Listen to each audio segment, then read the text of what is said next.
The farm was 3 days from foreclosure.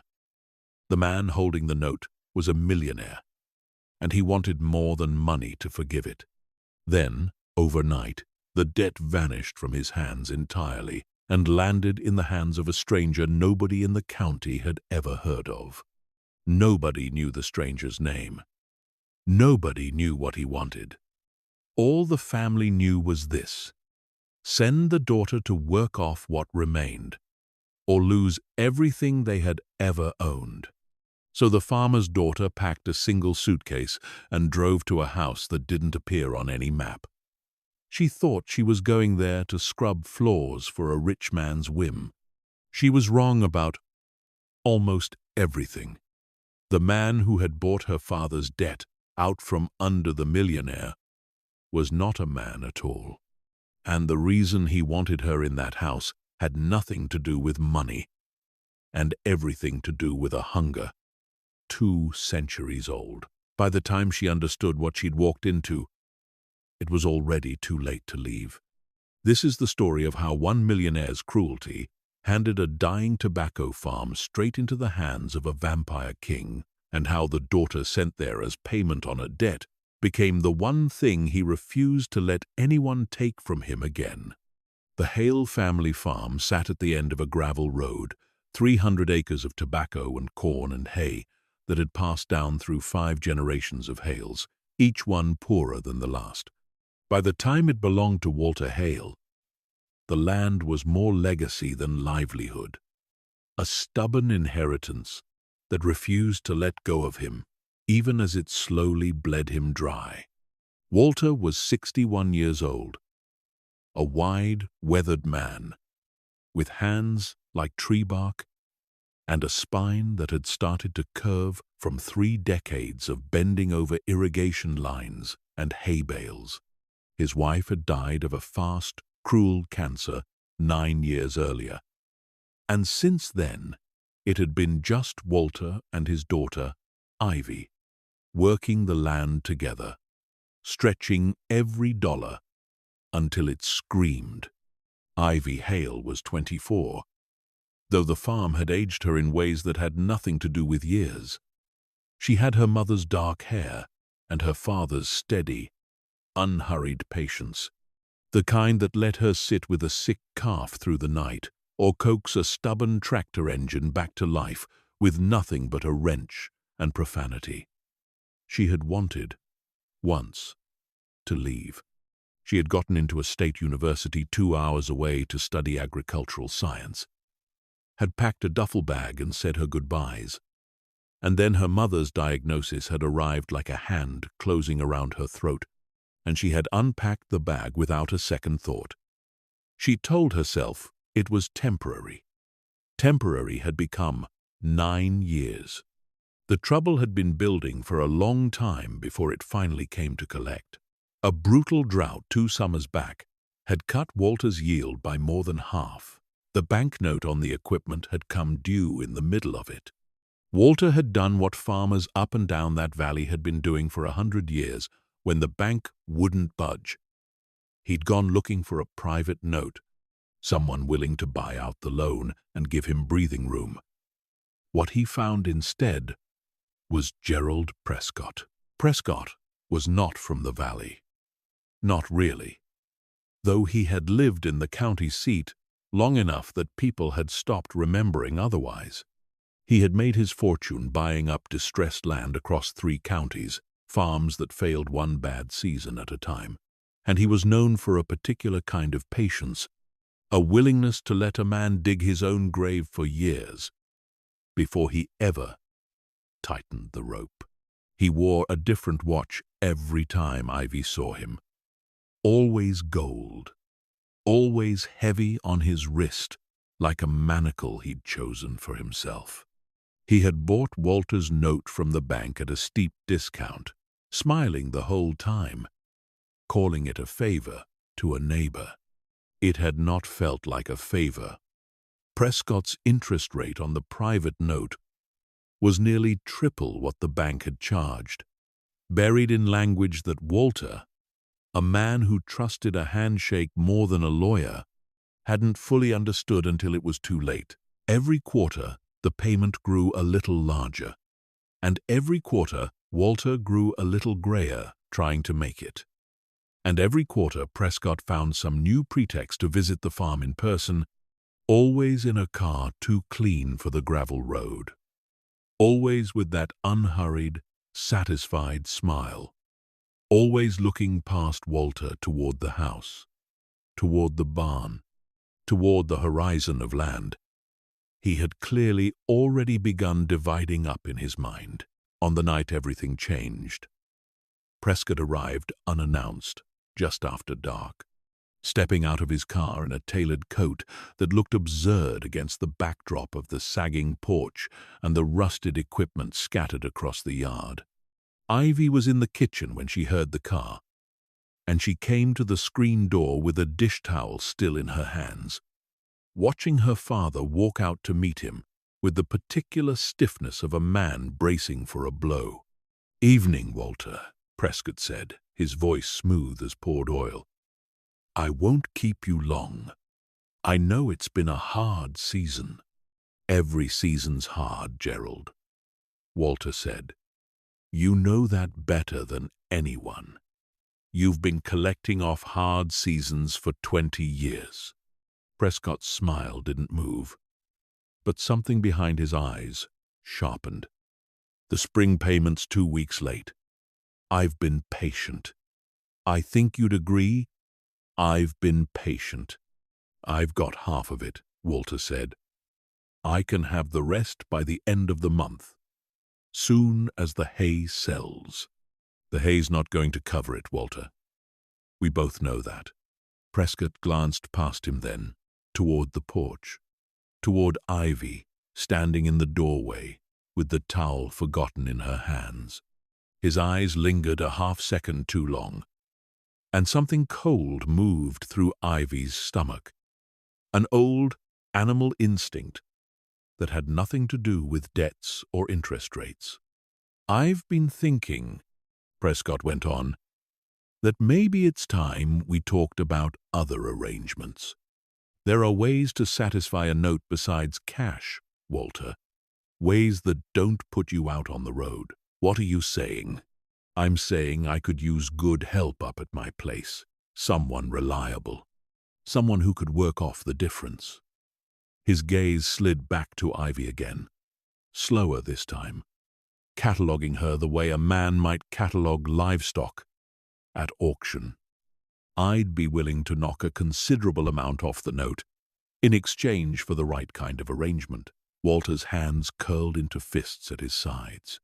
For a moment, Ivy thought her father, 61 years old with a bad back and a farmer's honest fury, was going to hit a man who could ruin them with a phone call. "Get off my land, Gerald," he said, low and shaking. "Get off my land before I do something we'll both regret." Prescott held up his hands in mock surrender, still smiling, already walking backward toward his car. "No need to be dramatic, Walter. I'm only trying to help.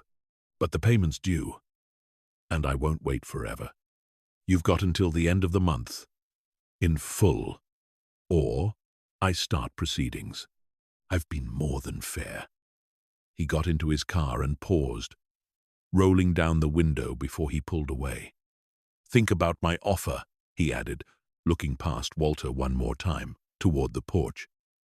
"It's still on the table." The car's taillights disappeared down the gravel road, and Walter stood in the yard for a long time afterward, not moving, his shoulders shaking with something that might have been rage or might have been grief, or more likely both tangled together until they were indistinguishable. Ivy came down off the porch and put her hand on his back, and neither of them said anything about what Prescott had really been offering, because saying it out loud would have made it real, and neither of them could afford for it to be real. They did not have the money. Ivy knew it before her father said it, could see it in the ledger he kept in the top drawer of the kitchen desk, the neat, increasingly desperate columns of numbers that never balanced no matter how many times he added them. The hay would bring in something, but not enough. Not with the note grown so bloated with interest that it had become less a debt and more a slow, patient execution. Ivy lay awake that night, doing the math over and over, looking for a door that wasn't there, and found none. 3 days later, everything changed again, and this time it changed in a direction none of them could have predicted. A car came up the gravel road in the late afternoon. Not Prescott's car, something longer and darker, the kind of vehicle that looked like it had been built for a city street and had never once considered a rural county road. And yet it moved over the ruts and gravel, without so much as a rattle. Walter was out checking the north fence, and Ivy was the one who stepped out onto the porch to see who it was, wiping flour from her hands where she'd been working on bread for supper. The man who stepped out of the car was not Prescott, and was not anyone from the valley. He wore a charcoal suit, the kind of tailoring that Ivy had only ever seen in magazines, and he moved with a stillness that seemed almost wrong, as though he had learned to walk by watching humans do it, rather than by doing it himself. His hair was dark, combed back from a face that was handsome, in a way that felt less like an accident of genetics and more like a deliberate, unsettling design. When he looked up at the house, at her, standing there with flour on her hands, something in his expression sharpened with an interest that made her skin prickle. "Miss Hale," he said. His voice was low, carrying an accent she couldn't place, something old-fashioned underneath the polish, as if he had learned English a very long time ago and had been correcting it ever since. "I'm looking for your father." "He's out at the fence line," Ivy said, wary, staying on the porch. "Can I ask what this is regarding?" "Business," the man said. "Concerning a debt." He said the word without weight, without the sharp, hungry edge Prescott always gave it, and somehow that was more unsettling than if he'd sounded threatening. "My name is Alaric Blackwood. I believe your father is expecting to hear from Mr. Prescott regarding the note on this property." "He will not be hearing from Mr. Prescott any longer." Ivy felt the ground tilt slightly beneath her. "What do you mean?" "I mean I purchased the note this morning," Alaric said simply. "In full. Your family's debt is no longer owed to Gerald Prescott. It is owed to me." Walter came around the corner of the barn just then, drawn by the unfamiliar car, and stopped short at the sight of the stranger standing in his yard. He crossed the distance with the wary, deliberate walk of a man who had learned to expect bad news from strangers in expensive clothes. "Can I help you?" "Mr. Hale," Alaric said, extending a hand that Walter, after a beat of hesitation, shook. His grip, Walter would say later, was cold in a way that had nothing to do with the weather. "I've just explained to your daughter that I purchased your note from Gerald Prescott this morning. I paid it in full, along with the accrued interest." Walter's face went through several expressions in quick succession: confusion, suspicion, and finally something like desperate, exhausted hope. "Why would you do that?" "Business reasons of my own," Alaric said. "I've had dealings with Mr. Prescott before. Buying up his over-leveraged notes at favorable terms and restructuring them is, let's say, a productive use of my resources. I've done it with several properties in this county over the years. It was, Ivy would later understand, a lie constructed with enormous care, close enough to plausible that it slid past her father's suspicion, though it left a residue of unease in her own chest that she couldn't name. Walter, exhausted from months of dread, was already reaching for the hope being offered before he'd fully examined it. "What are the terms?" he asked, his voice rough. "What do you want from us?" "The interest rate will be reduced to a fraction of what Prescott was charging you." manageable, even in a poor season.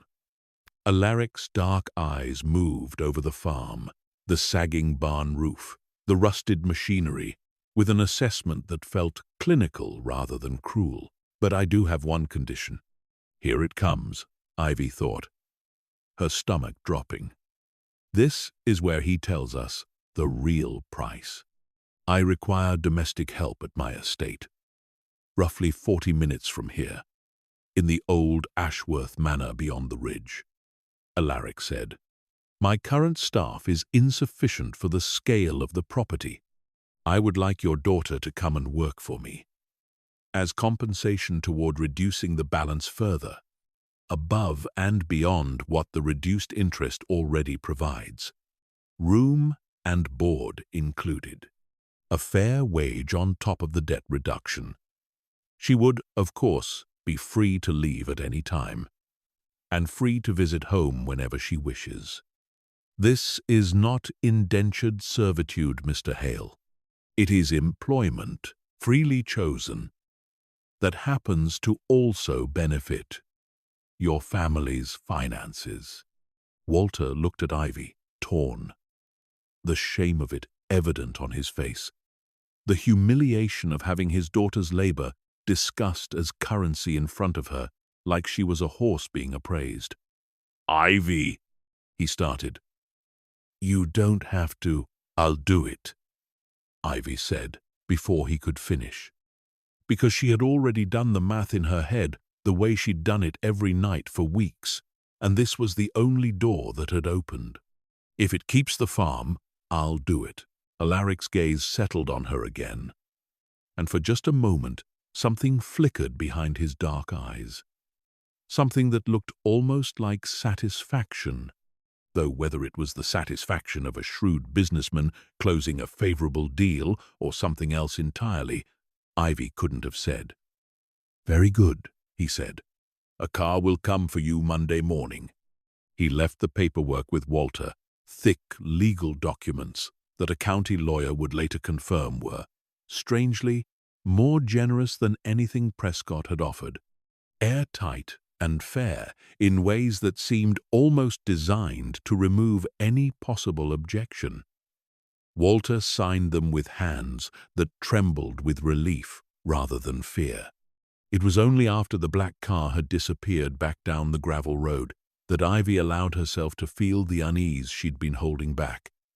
Standing alone on the porch in the fading light, staring at the empty road and wondering why a stranger with cold hands and an old-fashioned voice had looked at her the way a starving man looks at a table he has been forbidden to touch.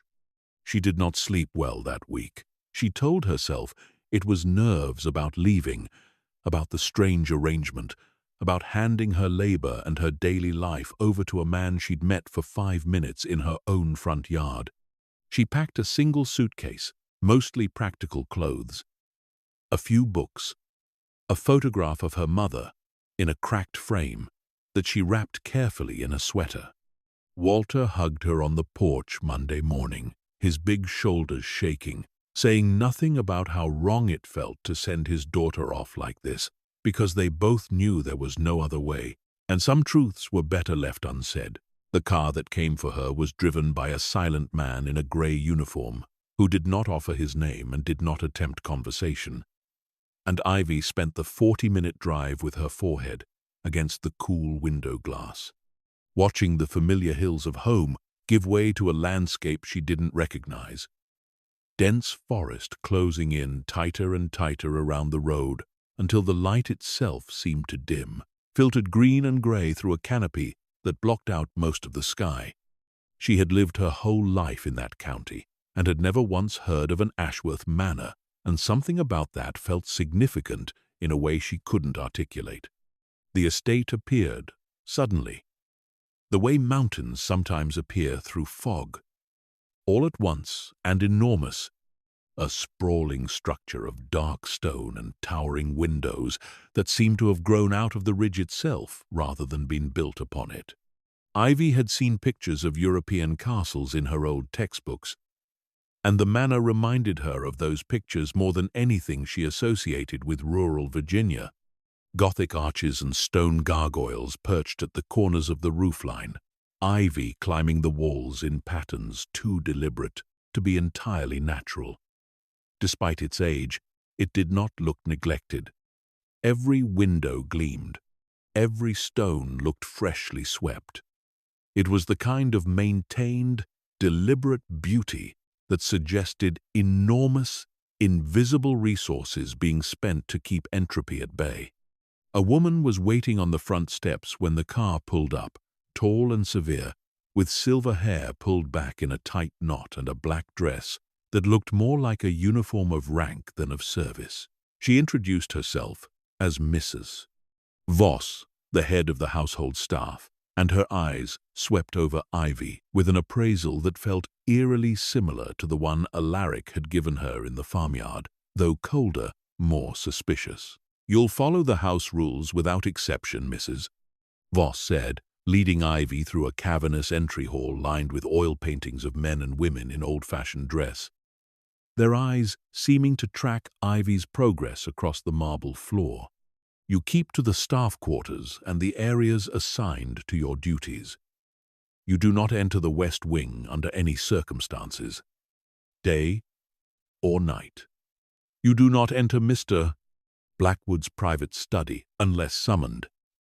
You do not ask personal questions of Mr. Blackwood or of the other staff, and you are never, under any circumstances, to be caught outside after dark without express permission. Is that understood?" "Yes, ma'am," Ivy said, though the rules stacked up in her mind like warning signs on a road she was already committed to driving. Her room was small but far nicer than anything she'd expected.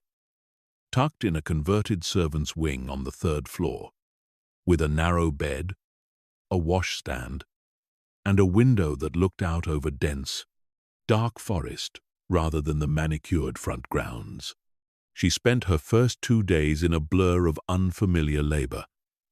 Learning the layout of a house so large, she got lost twice trying to find the kitchen. Dusting rooms that seemed untouched by human presence for years.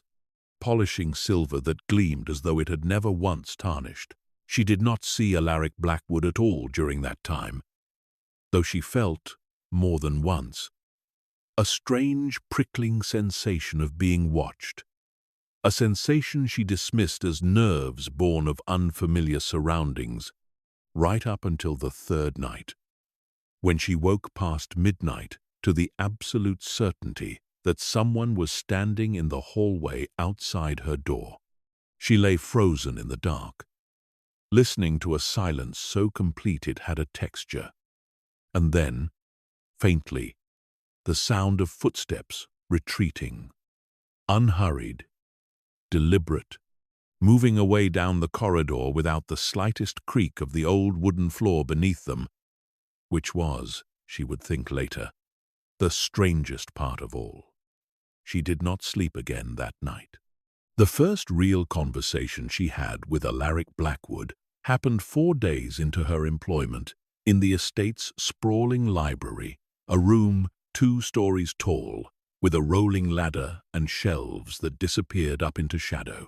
She had been sent to dust the lower shelves, and she was so absorbed in the task, running her cloth along a row of leather spines with titles in languages she didn't recognize, that she didn't hear him enter.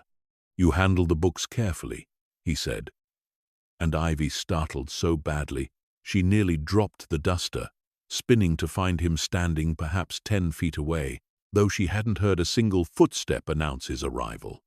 He was dressed more casually than the suit she'd first seen him in, a dark sweater that somehow made him look both more human and less. The sharp lines of his face softened by the low evening light. But his eyes, when they caught the lamp glow, seemed to hold a color that wasn't quite brown, something deeper and more unsettled underneath. "Sorry, sir. I didn't hear you," Ivy said, stepping back automatically, putting distance between them without fully understanding the instinct that drove it. "You needn't apologize," he said. "Most people don't." A strange thing to say, and he seemed to hear the strangeness of it himself, because something like amusement flickered across his expression before it smoothed away again. "You have good hands with old things. Careful hands. Most of my staff treats these books like inventory. You treat them like something worth preserving. My grandmother had old books," Ivy said, surprised into honesty. "Family Bible. Some journals. My dad always told me to handle them like they were made of glass, because once they're gone, that's it. No getting them back." Something shifted in Alaric's face at that. Subtle but real. An expression she couldn't name, settling briefly behind his eyes before he mastered it. "Your father sounds like a wise man," he said quietly. "Preservation is a rare instinct. Most people are so busy grasping at the future, they let the past crumble in their hands without noticing." "Is that why you have all this?" Ivy asked, gesturing at the towering shelves. Bold enough to ask because the strangeness of the moment had loosened something in her. "Preserving it? Something like that," Alaric said.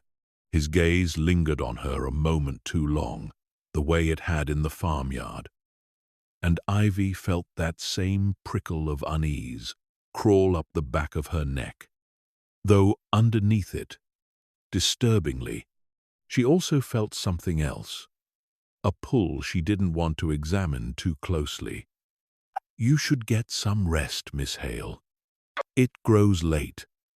And then he was simply gone, moving toward the door with that same unnervingly silent grace, leaving her alone among the towering shelves with her heart beating too fast, and 100 questions she knew better than to ask.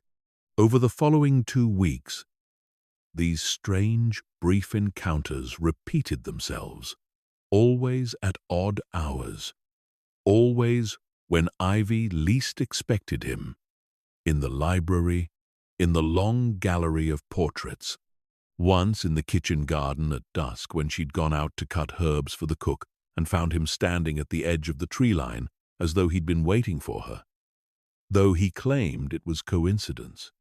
Each time, he asked her small, careful questions about her life, about the farm, about her mother, about the ordinary griefs and labors that made up her days, and each time she found herself answering more honestly than she intended, disarmed by the strange, old-fashioned attentiveness he brought to even the smallest details of her answers. He never once asked about her body, her face, the things Prescott's eyes had always catalogued in that hungry, proprietary way. He asked what she thought about, what she missed, what frightened her. It was, she realized slowly, the most anyone had actually listened to her in years. And each time, after he left, she found herself standing a little longer than necessary in whatever room he'd occupied, breathing air that had gone strangely cold in his presence, and wondering, with a growing unease she couldn't outrun, what exactly Alaric Blackwood actually was. The other staff offered no answers, only warnings delivered in careful half-sentences. The cook, an older woman named Marta, who had worked the estate for 11 years, told Ivy in a low voice one evening, while they cleaned up after supper, that the rule about the West Wing was not a suggestion. "There was a girl before you," Marta said, not looking up, from the pot she was scrubbing. "Younger than you? Worked here maybe 8 months? Curious girl? Went where she wasn't supposed to go one night." She didn't finish the sentence, and when Ivy pressed her, Marta only shook her head and said, "Some questions you're better off not asking, dear. You do your work, You collect your wage. You go home when you're told. That's how you stay safe in a house like this. It should have frightened her enough to make her more careful. Instead, in the peculiar, contrary way that fear sometimes operates on curiosity, it only made Ivy more attuned to every detail of the strange house she now lived in, every shadow that moved a half-second slower than it should have, every mirror in the east wing that seemed, when she looked closely, to hold reflections that lagged behind reality by the smallest fraction of a moment. She began keeping a private list in her head of the impossible things she'd noticed. The way Mrs. Voss never seemed to eat. The way none of the household staff ever left the grounds even on their days off.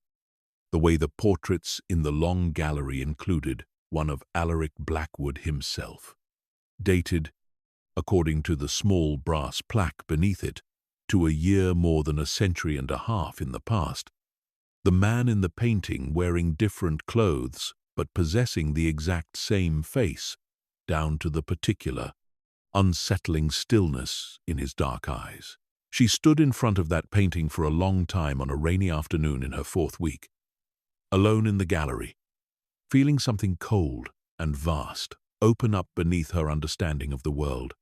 And she did not hear him approach until his voice came from just behind her shoulder. "You found me out?" Alaric said quietly. Ivy turned, her heart slamming against her ribs, but there was nowhere to run. And, more strangely, some part of her didn't want to.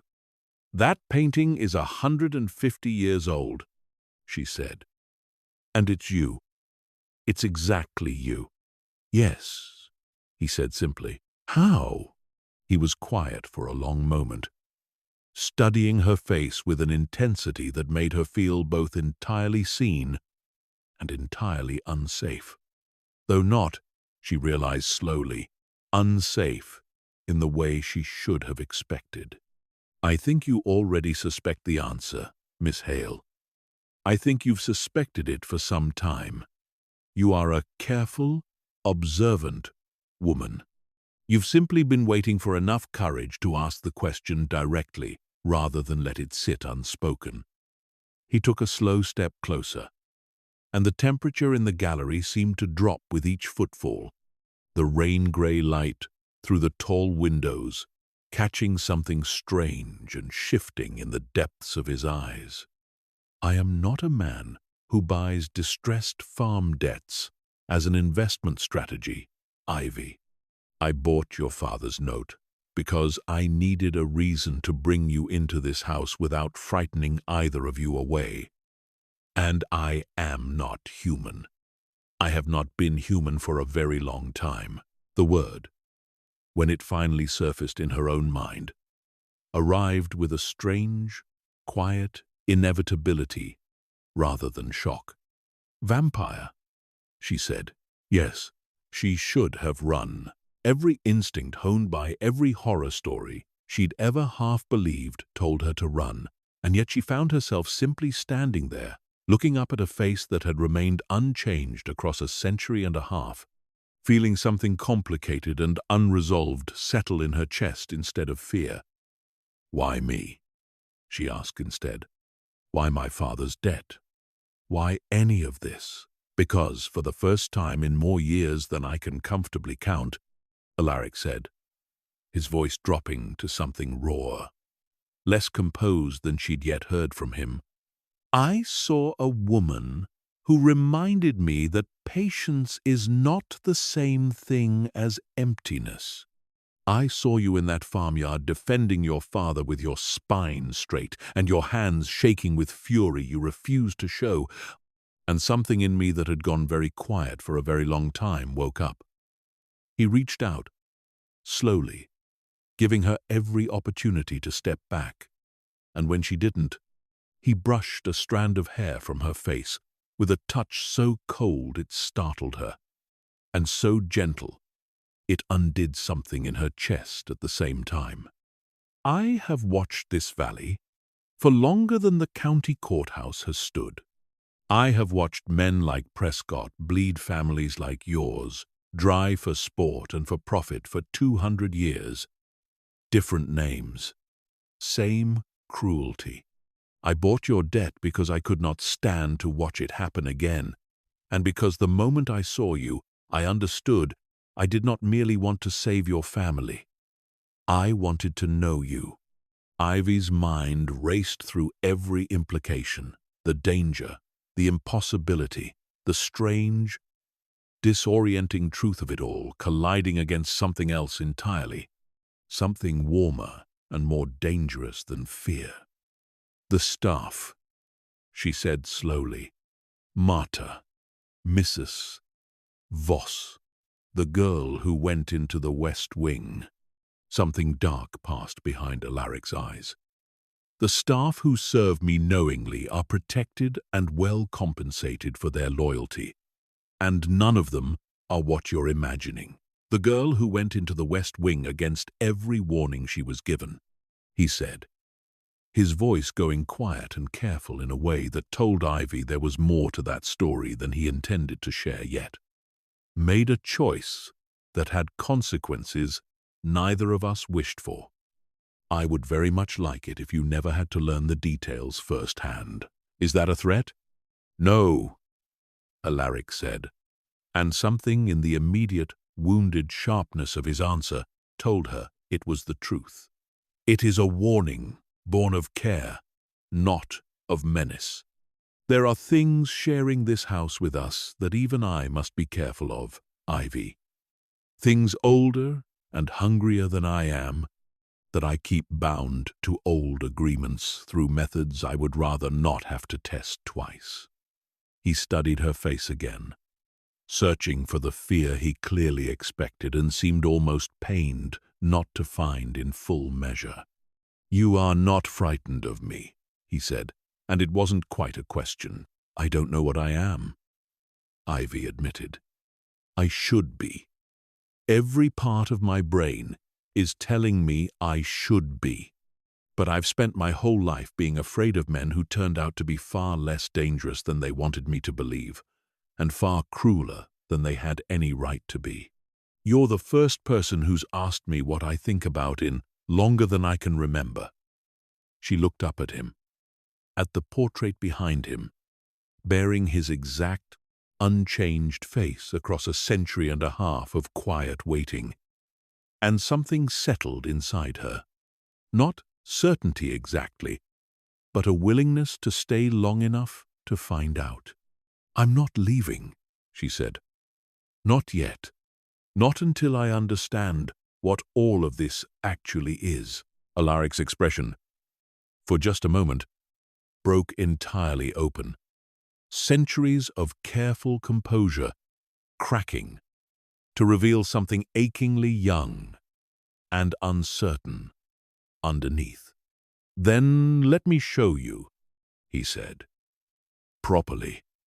Not in stolen moments in hallways and libraries. Let me show you what this house is, what I am, and what I am hoping, against every rational instinct I possess, that you might come to want for yourself. He extended his hand, and Ivy, 24 years old, exhausted from a lifetime of scraping by, standing in a gallery of the dead beside a man who had outlived every one of them, reached out and took it. He led her not into the forbidden West Wing, but into a smaller, warmer room she had never been shown. A private study lined floor to ceiling with journals bound in cracked leather, their spines labeled in his own handwriting across dates that spanned centuries. A fire burned low in the hearth. And for the first time since she'd arrived at the estate, Ivy felt something like ease settle into her shoulders, sitting across from him in a worn leather chair while he poured 2 glasses of dark red wine, sliding one across the small table between them, though he did not touch his own. You don't drink it, Ivy observed, nodding at his glass. It has been a long time since wine held any appeal for me, Alaric said. I keep it for guests, out of habit more than hospitality. Old customs are difficult to fully abandon, even when they no longer serve a purpose. He watched the firelight move across her face for a long moment before he spoke again. "You asked me how?" "I think you deserve the truth of it, if you're willing to sit with it." "I'm willing," Ivy said, and meant it. "I was born in 1741, in a fishing village on the Cornish coast," he began, his voice settling into a low, unhurried rhythm, the cadence of a story told many times in the privacy of his own memory, but rarely spoken aloud to another living person. "My father was a shipwright. My mother kept a small garden that fed half the village in lean years. I had 4 sisters, all younger than me.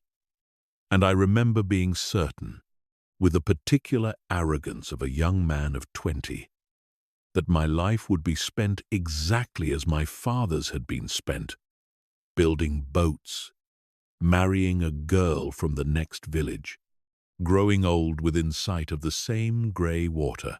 He paused, and something moved behind his eyes that Ivy recognized distantly as grief that had never fully healed despite the centuries laid over it. "There was a woman in our village, a widow, who was not what she appeared. I did not know, then, that such things existed outside of church warnings and old wives' tales. She took an interest in me that I mistook, foolishly, for something ordinary. By the time I understood what she truly was, it was already far too late to walk away from her. She turned me not out of love, Ivy, but out of possession. The way a collector might preserve something beautiful they had no intention of ever setting free. I spent the better part of a decade under her control before I found the strength and the opportunity to end her." "You killed her," Ivy said quietly. "I did.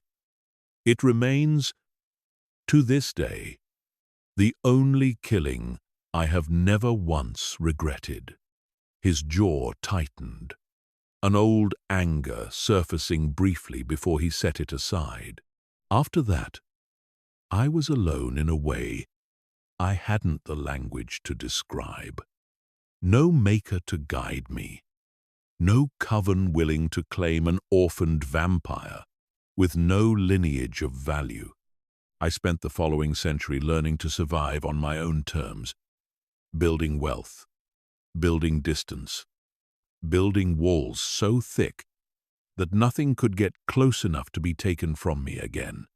Eventually those walls became this house and this life, comfortable and empty in equal measure." Ivy turned the wineglass slowly between her fingers, watching the firelight refract through it. "And the girl who went into the West Wing," she said carefully, "is that where she is? Whatever's back there?" Alaric's expression darkened, and for a moment the warmth that had settled over the room seemed to draw back like a tide pulling away from shore. "The West Wing houses my brother," he said finally. "Cassius, older than I am by nearly a century, turned by a different maker, in a different country, under circumstances crueler than my own. He came to me 40 years ago, half mad, with a hunger that ordinary blood cannot satisfy, and I chose to keep him bound and cared for within these walls, rather than see him destroyed by hunters who would show him no mercy, or worse, allow him to become the horror his condition was pulling him toward. I keep him restrained by old bindings that require constant renewal, and I keep the door locked because Cassius, when unrestrained, does not distinguish between friend and prey. The girl who ignored the warning did not survive her curiosity, and it remains the single greatest failure of my long life that I did not protect her from it more forcefully. I will not fail in that regard again." The weight of that confession settled heavily between them, and Ivy understood, with a clarity that frightened her more than the vampire story itself, that she had just been handed the true, guarded center of the house's danger, offered freely rather than discovered by accident. "Thank you for telling me," she said. "Instead of just warning me away, you deserved the truth rather than a rule with no explanation behind it." Alaric said, "I find, more and more since you arrived in this house, that I would rather risk frightening you with honesty than lose you to the kind of careless mistake that comes from being kept in the dark." They talked long into the night after that, the fire burning down to embers, and Ivy found herself telling him things she had never said aloud to anyone, not even her father. The particular loneliness of watching her mother waste away over 11 months, the guilt of resenting the farm even as she loved it, the quiet fear that she had spent her entire life in service to other people's survival without ever once building anything purely her own. Alaric listened the way she had noticed he always listened, with his full and undivided attention, asking questions that showed he had actually heard her, rather than merely waited for his turn to speak. When she finally rose to return to her room, well past midnight, he walked her to the door of the study and did not attempt to follow her further, though the reluctance in his eyes was unmistakable. "Sleep well, Ivy," he said. "You are safer in this house than you understand, and I intend to make certain that remains true for as long as you wish to stay." Over the following weeks, the estate began to feel less like a strange gilded cage and more like a place she was, however improbably, beginning to belong. Marta softened toward her once. She understood that Ivy now knew the truth of the household and began sharing small kindnesses, an extra slice of bread at breakfast, quiet stories about the handful of decades she herself had spent in Alaric's employ. Stories that painted him not as a monster, but as a scrupulously fair, if deeply lonely, master of the house. Mrs. Voss remained cool and exacting, but Ivy noticed the older woman's eyes tracking Alaric and Ivy together with something that looked, on closer inspection, less like disapproval and more like cautious, long-deferred hope. It was in her 6th week at the estate that the first true threat arrived, though Ivy did not recognize it as a threat at first, mistaking it instead for simple, ordinary rudeness of the kind she had encountered her whole life from people who considered themselves above her station.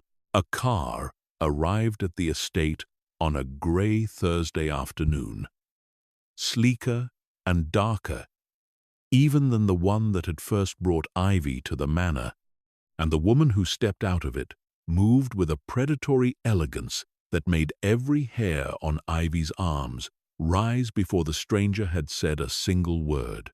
She was tall, pale in the particular unnatural way Ivy had learned to associate with Alaric's kind. Her hair, the color of polished onyx, pulled back into a severe knot that emphasized the sharp, aristocratic architecture of her face. She wore black from throat to ankle, a dress that looked less like fashion and more like armor. And her eyes, when they found Ivy standing near the entrance with a basket of cut flowers in her hands, moved over her with the same cold, cataloging appraisal Ivy remembered from Prescott, except sharper, hungrier, entirely without the pretense of courtesy. "You must be the new acquisition," the woman said, her voice carrying an accent even older and more foreign than Alaric's, each word clipped and precise. "Alaric's little farm girl. How quaint. I confess, I did not believe the rumors when they reached me. I'm sorry. Can I help you?" Ivy said, holding the basket like a shield, without quite meaning to. "You may fetch your master," the woman said. The word master, delivered with a deliberate, mocking edge. "Tell him Seraphine has arrived, and that I did not travel 3,000 miles to be kept waiting on his doorstep by the help." Alaric appeared before Ivy could respond, moving with a speed and a coldness in his expression that Ivy had not yet seen directed at anyone, stepping between the two women with a subtle but unmistakable protectiveness. "Seraphine," he said, his voice level but carrying an unmistakable warning beneath its calm. "You might have written ahead and given you time to hide your new pet somewhere I couldn't find her." Seraphine's smile was sharp and entirely without warmth. "I think not. The council has been discussing your peculiar new arrangement, Alaric. A human, living openly in your house, aware of what you are. It's caused quite a stir among those of us who remember the old accords rather more strictly than you seem inclined to." "My household is my own affair," Alaric said, "as it has always been. Your household affects all of us, whether you wish it to or not," Seraphine said, her gaze flicking back to Ivy with an expression that made the younger woman's skin crawl. "You know the terms of the accords as well as I do. A human who learns our nature and is not either bound properly to our world or removed from it entirely represents a liability the council will not tolerate indefinitely. I would hate to see you forced into a difficult decision regarding your little farm girl, Alaric, purely because sentiment clouded your judgment of the rules." "There will be no difficult decision," Alaric said, his voice dropping into something with a dangerous edge beneath the composure.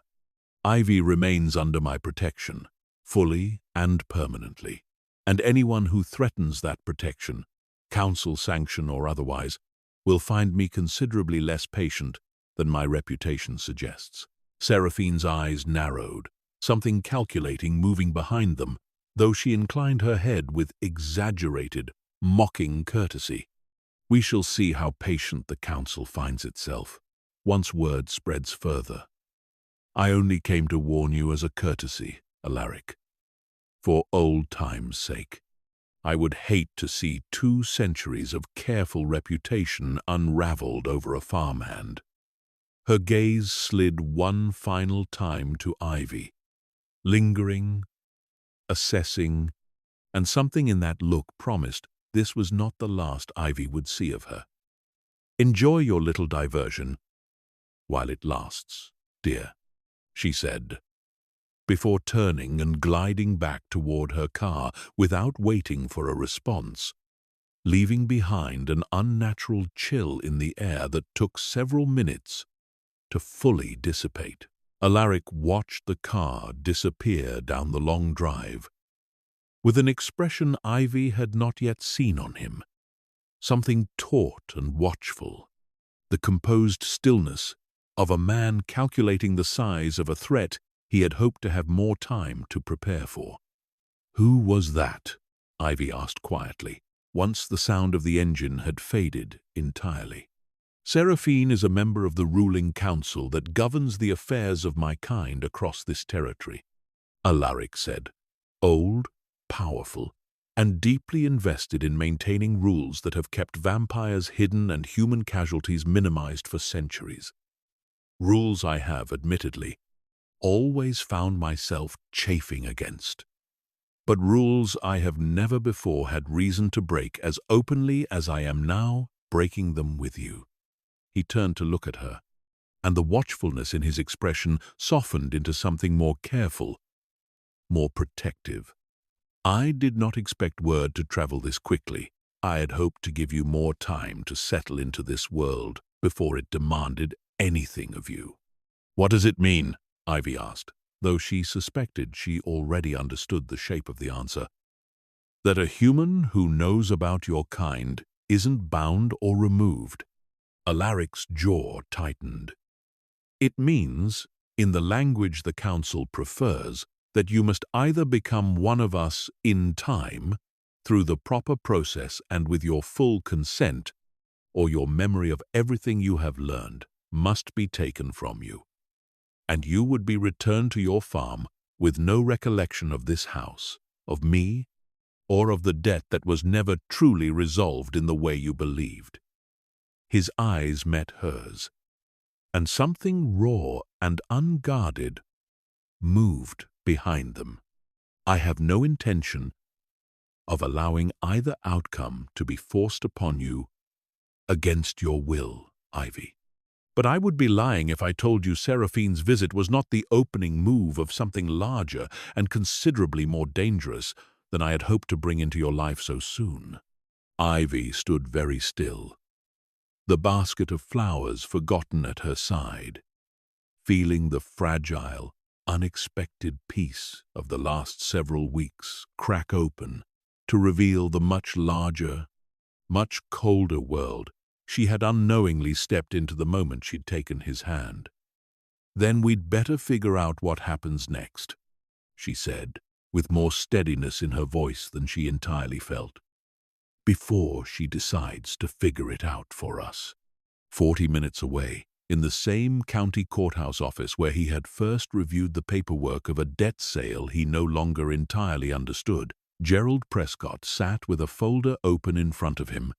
A private investigator's report he had commissioned out of wounded pride, more than genuine suspicion, never expecting it to return anything more alarming than confirmation that some wealthy eccentric had simply outbid him on a piece of land he'd wanted for himself. What the investigator had found instead, buried in property records, stretching back further than any living owner should reasonably account for, in utility bills that showed patterns of consumption no ordinary household could explain, in a century and a half of land transfers all tracing back to variations of the same handful of names, had left Prescott staring at the pages with a slow, dawning dread that had nothing to do with money at all. He picked up his phone, dialing a number he had not used in several years, one that connected him not to a banker or a lawyer, but to a man in the city who dealt discreetly and for enormous sums in matters that ordinary law enforcement was neither equipped nor willing to touch. "It's Prescott," he said, when the call connected. "I need to talk to you about the Ashworth property, and about a man calling himself Alaric Blackwood. I think I sold something I shouldn't have, and I think I need help getting it back." The man on the other end of the line was named Silas Cade, and he arrived at Prescott's office 2 days later, without an appointment, letting himself into the building after hours, in a manner that should have set off every alarm Prescott had installed, and somehow hadn't.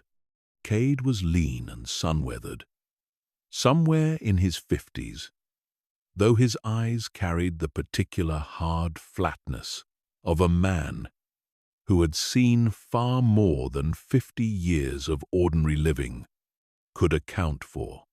He wore a plain canvas jacket that did nothing to disguise the various concealed items shifting beneath it, and he set a scarred leather case on Prescott's desk without asking permission, opening it to reveal a neat row of instruments that had no business existing outside of a nightmare.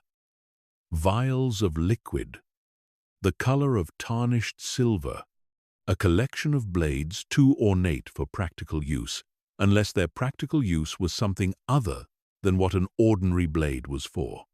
"You said Ashworth Manor," Cade said without preamble, settling into the chair across from Prescott's desk as though he owned it. "You said Blackwood. You know the name," Prescott said. "It wasn't a question. Everybody in my line of work knows that name.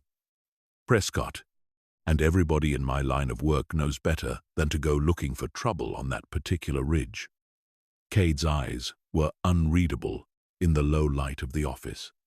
Blackwood's old, older than most of the ones I've put down, and smart in the specific way that makes old ones survive as long as they do. He doesn't hunt in this county, doesn't feed on locals, keeps his household tight and quiet, pays off exactly the right people to keep the county records clean. A man like that isn't sloppy. And men who aren't sloppy are considerably harder to kill than the young, hungry ones who leave a mess. I don't care how hard it is, Prescott said, leaning forward, the old wounded greed surfacing beneath the fear in his voice. That land is worth considerably more than the note I sold him. And there's a girl up there, the Hale girl, that I have my own reasons for wanting back. I'll pay whatever your rate is, Cade. Whatever it costs. Cade studied him for a long moment. Something like distaste flickering behind his flat eyes. The particular contempt of a man who killed monsters for a living, directed at a man who wanted monsters removed purely, so he could resume being one himself, in smaller, more mundane ways. My rate for something like Blackwood isn't just money, he said finally. It's time. It's patience. You don't walk up that ridge and knock on the door, Prescott. You study him. You find the one weakness every old thing eventually grows. Because they always do, no matter how careful they think they've been. 2 centuries of caution makes a creature predictable in its own way. I'll take your money. But I'll do this on my schedule, not yours. And if you get impatient and go up there yourself before I say it's time, I promise you the last thing you'll ever regret is not listening to me. He closed the leather case with a decisive snap. Give me a month, 2 maybe. I'll find his weakness. Everything that walks in the dark has one. Prescott didn't know. Sitting in his office with the deal struck and the leather case closed, that the weakness Cade would eventually find already had a name, and that it was standing in a farmhouse kitchen 40 minutes away, wrapping fresh-baked bread in a cloth to send back with her father on his next visit to the estate, entirely unaware that her own existence had just been marked by 2 dangerous men in a dim office as the single most valuable piece on a board she didn't yet know she was playing on. Back at the estate, the weeks following Seraphine's visit passed with a strange, suspended quality. Ordinary days layered over an undercurrent of watchfulness that never fully dissipated. Alaric doubled the wards around the property. Ancient protective measures that Ivy didn't fully understand, but that she noticed made the household staff visibly relax once they were renewed. And he began spending less time in his private study, attending to distant business interests, and more time simply present, in the kitchen while Marta cooked, in the garden while Ivy cut herbs, in the long gallery, walking beside her past the portraits of a life so much longer than any she could fully comprehend. It was on one of those garden evenings, the sky bruised purple with the last light of day, that Ivy finally asked him the question she had been circling for weeks, without quite finding the courage to voice directly. If I chose it, she said, not looking at him, focusing instead on the herbs in her basket. The other option, Seraphine mentioned, becoming what you are, what would that actually mean? Alaric went very still beside her, and when she finally looked up at him, his expression held a rawness that made her breath catch. It would mean giving up the sun, he said quietly. Giving up the warmth of ordinary food, the simple comfort of your heartbeat. the natural aging that would let you grow old beside your father and eventually rest. It would mean carrying a hunger that never fully quiets, and a strength that isolates you from the human world in ways both wonderful and profoundly lonely. It is not a choice I would ever ask you to make lightly, or quickly, or out of fear of what Seraphine and her council might otherwise demand. He reached out, his cold fingers closing gently around hers where they rested on the edge of the basket. It is a choice I would only ever want you to make out of a desire for forever, Ivy. Not out of desperation. I have watched too many humans, across too many centuries, make that choice for the wrong reasons, and I have watched it destroy them slowly, from the inside, in ways far crueler than simply growing old and dying ever could. And if I chose the other thing, Ivy said, if I chose to forget.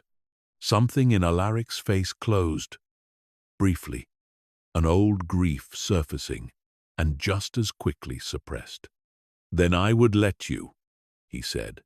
Whatever it cost me, I would let you walk away whole and unafraid, with your father's debt fully forgiven regardless, and no memory of any of this to burden you. I would not force permanence on anyone, Ivy, least of all you. His thumb moved gently across her knuckles, and his voice, when he continued, was barely above a whisper.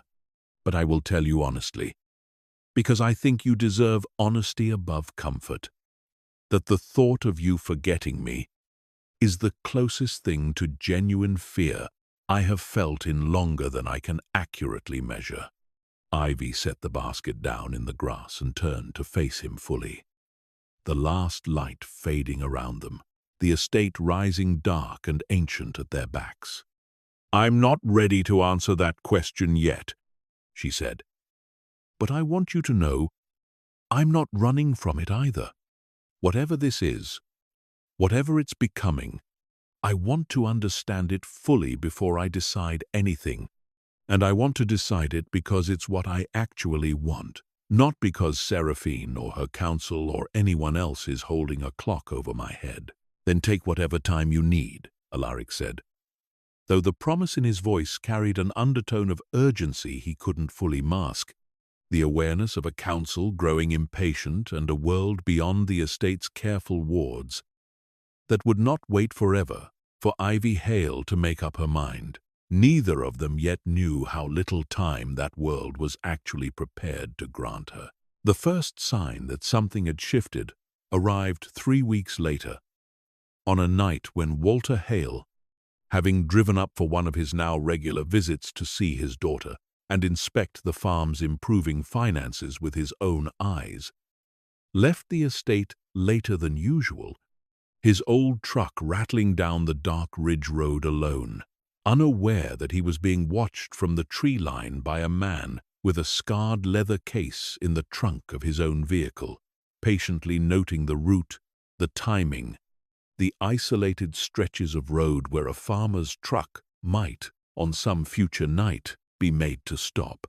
Ivy stood on the manor's front steps long after her father's taillights had disappeared into the dark, a strange unease settling over her that she couldn't name, watching the tree line at the edge of the drive where, for just a moment, she was almost certain she'd seen the flare of a struck match. There and then gone, swallowed by the deepening shadows of a forest that had never before felt quite this watchful. She almost said nothing. It would have been easy to dismiss it. A trick of tired eyes after a long day. A firefly mistaken for something more sinister, in the particular way the mind invents danger out of ordinary darkness. But 3 weeks of living inside walls, warded against things that hunted in the night, had taught her to trust the cold, prickling instinct crawling up the back of her neck rather than argue herself out of it. And so, instead of retreating inside to the warmth of the kitchen, she turned, and found Alaric already standing in the doorway behind her. His expression sharpened into the same watchful stillness she had seen the day Seraphine's car first came up the drive. "You felt it too," she said. "I felt something," Alaric said carefully, his eyes fixed on the same stretch of tree line she'd been watching. "Whether it was your father's truck disturbing something that doesn't like to be disturbed, or something considerably more deliberate, I don't yet know, but I would prefer, from tonight forward, that your father's visits happen earlier in the day, and that you not linger on these steps after dark, warded grounds or not." He stepped out beside her, close enough that she could feel the particular chill that always surrounded him settle over her shoulders like a second coat, and for a long moment neither of them spoke, both watching the black wall of forest as though it might, if stared at long enough, surrender whatever secret it was currently keeping. "Do you think it's Seraphine?" Ivy asked finally. "Come back to make good on her warning." "Seraphine's kind announce themselves," Alaric said. "She wants me watching her, wants the fear of the council hanging over this house openly as leverage. Whatever was in those trees tonight did not want to be seen at all, which troubles me considerably more." His jaw tightened, and when he looked down at her, the ancient patience she had come to associate with him had thinned into something sharper, more protective, more afraid. She realized with a small shock than she had ever seen him allow himself to be. "I have survived a very long time, Ivy, by treating every unexplained shadow as a potential threat rather than dismissing it as imagination. I would ask that you extend me the same caution. Starting tonight." They went inside together, and Alaric personally checked the wards at every door and window before the household staff retired for the night, a level of vigilance Ivy had not seen from him, even in the tense days immediately following Seraphine's visit. She lay awake long afterward in her narrow bed on the third floor, listening to the old house settle around her, replaying the small orange flare of light at the tree line over and over in her mind, and thinking, with a dread she couldn't quite justify, but also couldn't shake, of her father's truck rattling alone down that dark ridge road every time he came to visit her, past a stretch of forest that had, until tonight, always felt merely old and quiet, rather than genuinely, patiently watched. She did not know his name.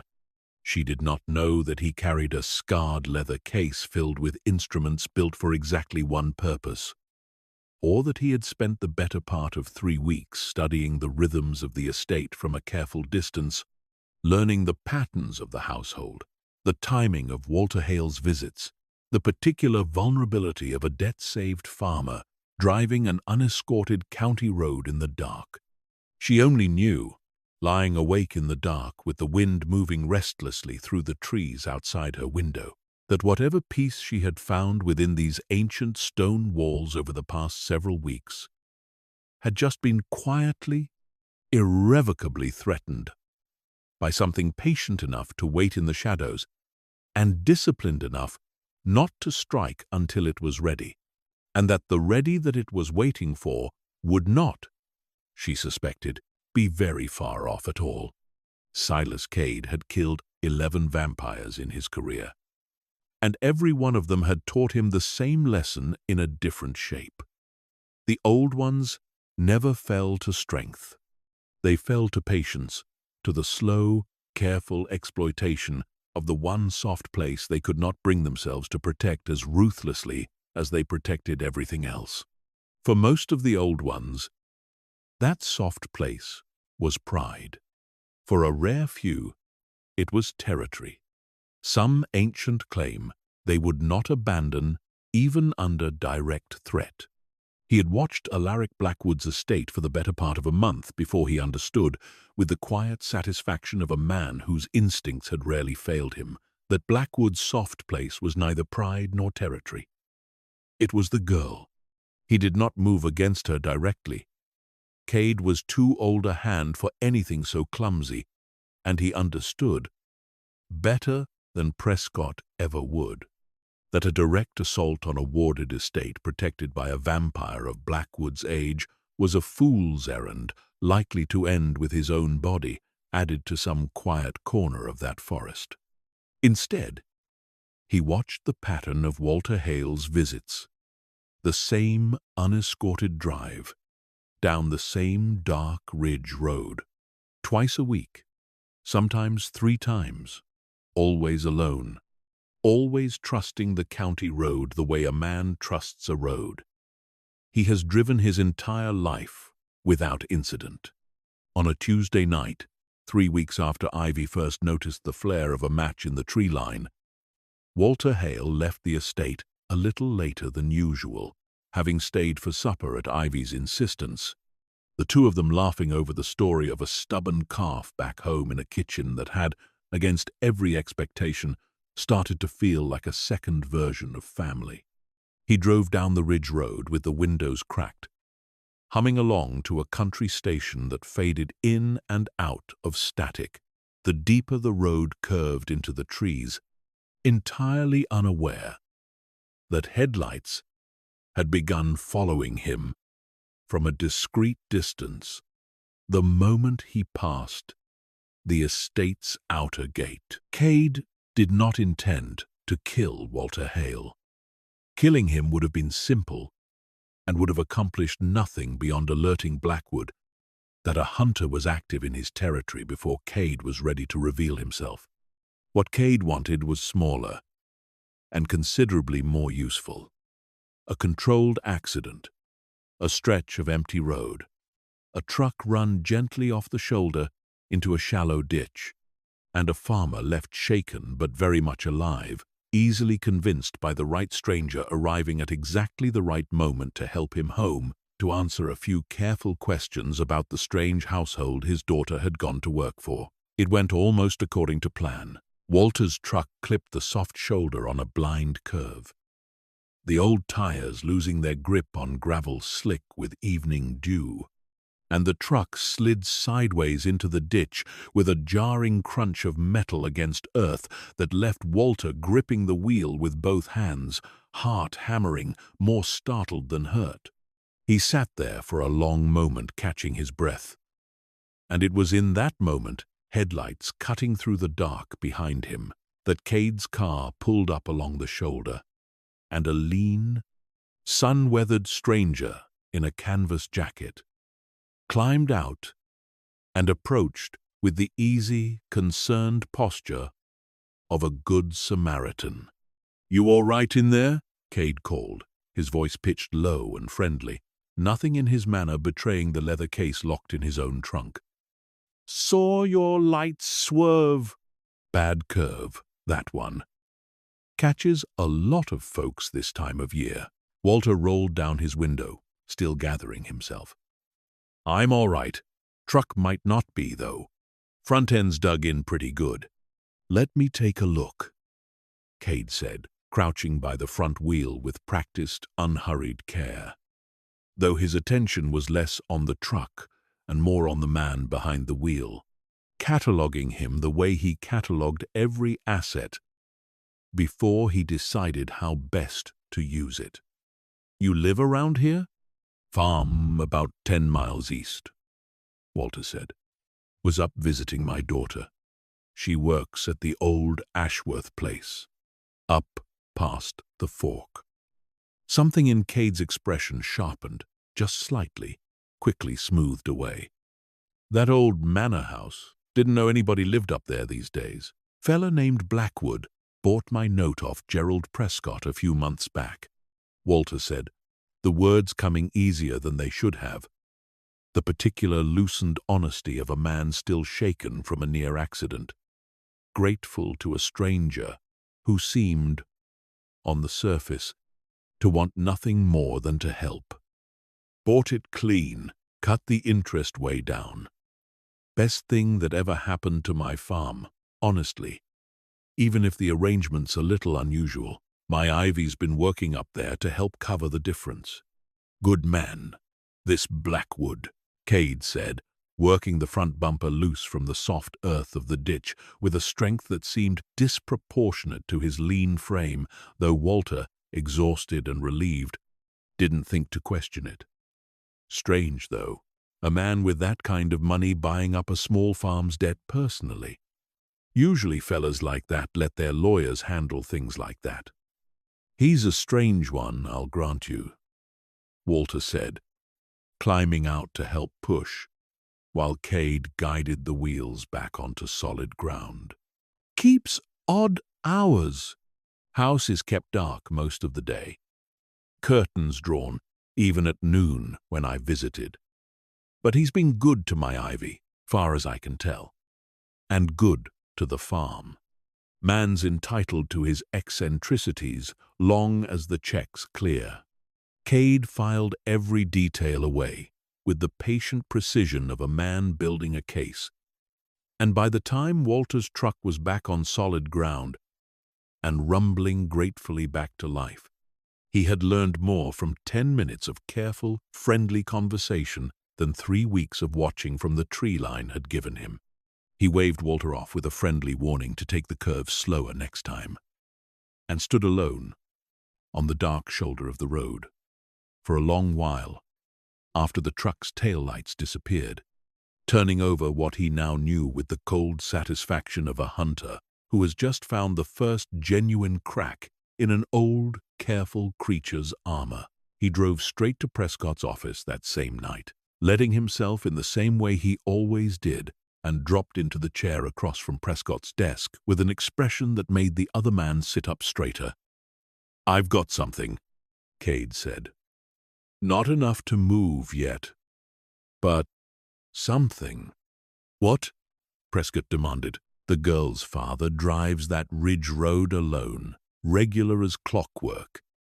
And he'll talk to a friendly stranger without much prompting when he's shaken up," Cade said. "Learn the layout of the house's daily rhythm. Curtains drawn during the day, which tells me Blackwood keeps to older habits than most of the modern ones I've dealt with. Doesn't like sunlight, even filtered through glass, which narrows down what'll actually put him on the ground if it comes to that. And I learned something else." He leaned forward, his flat eyes carrying the particular light of a man who has just identified his target's precise weakness. "The old man loves that girl more than he loves his own farm. And unless I miss my read entirely, Blackwood's grown considerably fonder of her than an old, careful thing like him has any business allowing himself to become. That's your leverage, Prescott. If you actually want the girl and the land both. Not force, not yet, just patience, and the right moment to use what he can't bring himself to risk losing." Back at the estate, Ivy knew nothing of the near accident on the Ridge Road, nor of the careful, friendly stranger who had knelt beside her father's truck, gathering information with the practiced ease of a predator disguised as a rescuer. What she knew was that Alaric had grown steadily more watchful over the following days, doubling the household's vigilance, personally walking the property's perimeter each evening in a ritual he had not previously maintained with such rigor. And it was this visible tension, more than any single incident, that finally pushed Seraphine's counsel to make their next move. The summons arrived not as a visit but as a formal letter, delivered by a courier who did not speak and did not wait for a reply, sealed with black wax stamped with an insignia Ivy did not recognize. Alaric read it, standing in the entrance hall, his expression darkening with each line, and when he finally looked up at Ivy, who had come down at the sound of the courier's departing car, something grim and resigned had settled into his face. "The council has called a formal hearing," he said. "In 4 nights' time, at the old assembly hall in the city." They wish to review the matter of your presence in this house and to render a binding judgment on what is to be done about it." He set the letter down with careful, controlled precision, though Ivy could see the tension in the set of his shoulders. "I had hoped for more time. Seraphine has clearly grown tired of waiting for me to resolve the matter on my own terms, and has escalated it to a formal proceeding instead." "What happens at a hearing like that?" Ivy asked, though dread was already curling low in her stomach at the answer she suspected was coming. "The council will hear my case for why you should be permitted to remain aware of our world without either transformation or memory removal," Alaric said. "It is, in theory, a fair process. In practice, Seraphine sits on the council, and Seraphine has made her position on this matter abundantly clear. I do not expect fairness so much as I expect a fight, and I intend to give her one." His eyes met hers, and the fierce, protective intensity in them was unmistakable. "But I want you to understand, Ivy, truthfully and without softening it, what happens if the council rules against us. They can compel the removal of your memory by force. Regardless of my objections, if I cannot present a resolution they find acceptable, I will not allow that to happen without exhausting every option available to me first. But I would be lying if I told you the outcome was assured." Ivy felt the ground of the last several weeks, the fragile, hard-won peace she had built inside these ancient walls, tilt dangerously beneath her. "Is there a way to guarantee it?" she asked. "Something the council would accept without question." Alaric was quiet for a long moment, and when he finally spoke, his voice had gone low and careful, the tone of a man choosing each word with enormous weight. "The transformation," he said. "If you were already one of us by the time the hearing convenes, the council's jurisdiction over the matter would be moot. There would be nothing left to rule on. But I told you once, and I meant it, that I would never want you to make that choice out of fear or urgency rather than genuine desire. And I still mean it now, even with the hearing bearing down on us. I will not ask this of you as a solution to a political problem, Ivy. If you choose it, it must be because you want the life it offers, not merely because it is the fastest way to silence Seraphine's counsel. And if I'm not ready to decide that in 4 days," Ivy said, "what then? Then I fight for you in that hall with everything 2 centuries of accumulated leverage and old debts owed to me can provide," Alaric said. "And we hope it is enough." The 4 days that followed passed in a strange, suspended tension. Ivy, caught between the enormity of the choice being pressed upon her and a growing, quiet certainty that had been building in her, she realized upon honest reflection, since long before Seraphine's letter had ever arrived. She thought of her mother, gone too soon, of the particular grief of watching someone she loved run out of time before they had finished living. She thought of the farm, and her father growing older season by season, and the strange, aching knowledge that if she chose this life, she would watch him age and eventually pass while she herself remained unchanged. A grief she would carry the way Alaric had carried his own losses for 2 centuries. And she thought, too, of the quiet, unhurried way Alaric had listened to her in the library on her very first week in this house. The first person in longer than she could remember who had made her feel like more than a set of hands doing necessary labor.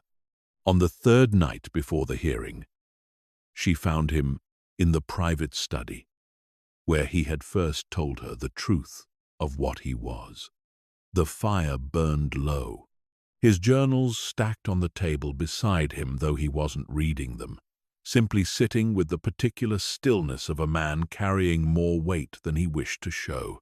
She sat down across from him without a word, and he looked up, and something in her expression must have told him what she had come to say, because he set the untouched glass of wine aside and gave her his full, undivided attention. "I've made my decision," Ivy said, "and I need you to understand. It's not about the hearing. It's not about Seraphine, or the council, or being afraid of losing my memories of you before I'm ready to lose them." She reached across the small table and took his cold hand in both of hers. "I want this life. Not because I'm running from anything, but because for the first time since my mother died, I've found something worth choosing on purpose, rather than something I fell into because there was no other door open. I want to choose you, Alaric, on my own terms and in my own time, which happens to be now." Alaric's composure, so carefully maintained across 2 centuries of loss and caution, finally broke entirely, something raw and disbelieving and profoundly grateful moving across his face, as he rose and knelt before her chair, bringing her hand to his lips with a reverence that made her breath catch. "Then let me ask you properly," he said, "rather than let circumstance decide it for us. Ivy Hale, will you become my equal in truth? Not merely my guest within these walls, not merely a debt repaid, but my chosen companion across whatever centuries remain to either of us?" "Yes," Ivy said, without hesitation, and meant it entirely. The transformation happened that same night. In the private study by the light of the dying fire, Alaric moving with a gentleness that belied the violence such a change should, by every old story Ivy had ever half believed, have required. He explained each step as he undertook it, giving her every opportunity to change her mind, and when she gave none, he bit gently into his own wrist and offered it to her, watching with fierce, careful attention as she drank, the ancient blood tasting of copper and something like lightning, a fire spreading through her veins. That was, remarkably, not pain but something closer to a vast, sudden awakening. Every sense she possessed sharpening into a clarity she hadn't known was missing until it arrived. She did not lose consciousness, as some old stories claimed a human might. She simply felt the world reorganize itself around her, the fire's warmth suddenly vivid in a way it hadn't been moments before, the particular scent of old leather and rain-damp stone rising from the study's walls with a richness that made her almost dizzy. And beneath all of it, steady as a heartbeat that was no longer entirely her own, the quiet, overwhelming awareness of Alaric's presence beside her, watching over the change with an intensity that held no trace of the ancient, weary loneliness she had first seen in him the day she arrived at this house. When the transformation settled, near dawn, Ivy opened eyes that felt and looked entirely her own and entirely new at once, and found Alaric watching her with an expression of naked, unguarded wonder. "How do you feel?" he asked quietly. "Awake," Ivy said, and found, testing the word, that it was exactly right. There was little time to sit with the wonder of it. The hearing was 2 nights away, and though Alaric's initial hope had been that the transformation would render the council's jurisdiction moot, Seraphine, when word reached her of the change, did not withdraw her opposition so much as sharpen it into a different, more dangerous shape entirely. She arrived at the estate uninvited the following evening, her expression carrying none of the mocking condescension of her first visit. replaced instead by a cold, calculating fury that put every member of the household immediately on guard. "You think this solves your little problem?" she said to Alaric, not sparing Ivy so much as a glance, as though refusing to acknowledge the transformation lent it less legitimacy. "You think turning a farm girl on the eve of a hearing absolves you of the accords you've spent 2 centuries claiming to respect? It removes the question you brought before the council," Alaric said evenly. "There is no human awareness to adjudicate. Ivy is one of us now, by her own choice, freely given." "Freely given," Seraphine repeated, her voice dripping with contempt. "Or coerced by a desperate old fool terrified of losing his newest amusement before he'd finished playing with it. The council will want proof of consent, Alaric, proper testimony, and I intend to make certain they scrutinize every detail of how quickly and conveniently this transformation occurred, right before a hearing meant to determine her fate." Her dark eyes finally slid to Ivy, cold and assessing. "And even if the council accepts it as genuine, there remains the matter of unauthorized turning. You did not seek council approval before creating a new vampire, Alaric. That, too, is a violation of the old accords, one considerably harder to argue your way out of than a simple question of human awareness." Alaric's jaw tightened, the first real crack of alarm Ivy had seen in him since the hearing had been announced. "You would use a technicality to punish a choice you cannot otherwise unmake," he said. "I would use every tool available to me to ensure the rules that have kept our kind hidden and safe for centuries are not casually discarded by a lovesick old sovereign who has decided his personal wants outweigh the collective safety of everyone else living under those same protections," Seraphine said. "The hearing proceeds as scheduled, but do not mistake her transformation for a solution, Alaric. You have simply given the council a second violation to weigh alongside the first, and I promise you, I intend to make certain they weigh it heavily." She left as abruptly as she had arrived, and the household settled into a tense, watchful quiet in her wake, Alaric pacing the length of the study with a barely contained agitation that Ivy had not seen from him even in their most uncertain early days. "She's building a case for something worse than memory removal," Ivy said slowly, understanding arriving with the same new, sharpened clarity that now colored all of her senses. "Isn't she? Unauthorized turning carries penalties considerably more severe than a simple ruling on human awareness," Alaric admitted, his voice tight with a fear he was visibly trying to master. "In the old codes, penalties that have, on rare occasion, extended to the destruction of both the maker and the newly turned, as a deterrent against exactly this kind of impulsive, unsanctioned transformation." He stopped pacing and turned to face her fully, and the raw fear in his expression told her, more than any words could, precisely how seriously he took the threat. "I will not allow that outcome, Ivy.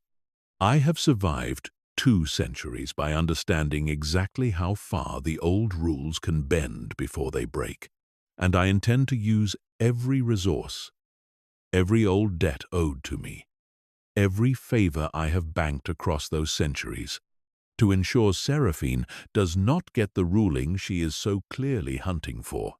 2 nights later, they traveled together to the city, to an assembly hall Ivy would never have found on any ordinary map, hidden behind the unremarkable facade of a shuttered theater in a forgotten industrial district, its true interior opening into a vast, cathedral-like chamber lit by candles that burned with an unnaturally steady flame. The council sat in a raised semicircle at the chamber's far end. 7 ancient figures whose combined age Ivy did not want to calculate. Seraphine among them, her expression carrying a cold, patient satisfaction that made Ivy's new, sharpened instincts scream with warning. What none of them yet knew, gathering in that hidden chamber to argue the fate of a farm girl turned vampire queen, was that Gerald Prescott and Silas Cade had chosen that same night, believing the estate would stand undefended with its master and his newly turned companion absent, to finally make their move against the empty manor and the vulnerable, aging farmer they knew would be waiting alone at his own house down the valley, entirely unprotected by the wards and watchfulness that had kept him safe for months. The hearing began with the cold formality of centuries-old ritual, Seraphine rising first to lay out her case with the precision of a prosecutor who had rehearsed every word. She spoke of the sanctity of the old accords, of the dangers of humans who wandered too close to their world, of the particular recklessness of an unauthorized turning conducted, she argued pointedly, with suspicious timing designed to circumvent the council's rightful jurisdiction rather than out of any genuine, considered desire. She called for the harshest available penalty, framing it not as cruelty, but as necessary deterrence, the kind of ruling that would remind every vampire watching from the shadows of human society that the old rules still carried teeth. Alaric rose to answer her, and Ivy watched, seated beside him, with her new, vampiric senses drinking in every detail of the vast chamber. As 2 centuries of careful diplomacy and banked favor were finally spent in full, he spoke of loyalty owed to him by council members present in that very chamber, debts incurred across decades of quiet cooperation and mutual protection. He spoke of Ivy's own testimony, calling her forward to address the council directly. And Ivy stood and told them, in her own words, without hesitation or coercion, precisely why she had chosen this life, watching several of the older council members' expressions soften as she spoke with a clarity and conviction that left little room for Seraphine's accusations of coercion to take root. It was, by any reasonable measure, a compelling defense. It was not, Ivy understood as she watched the council's expressions carefully, obviously sufficient.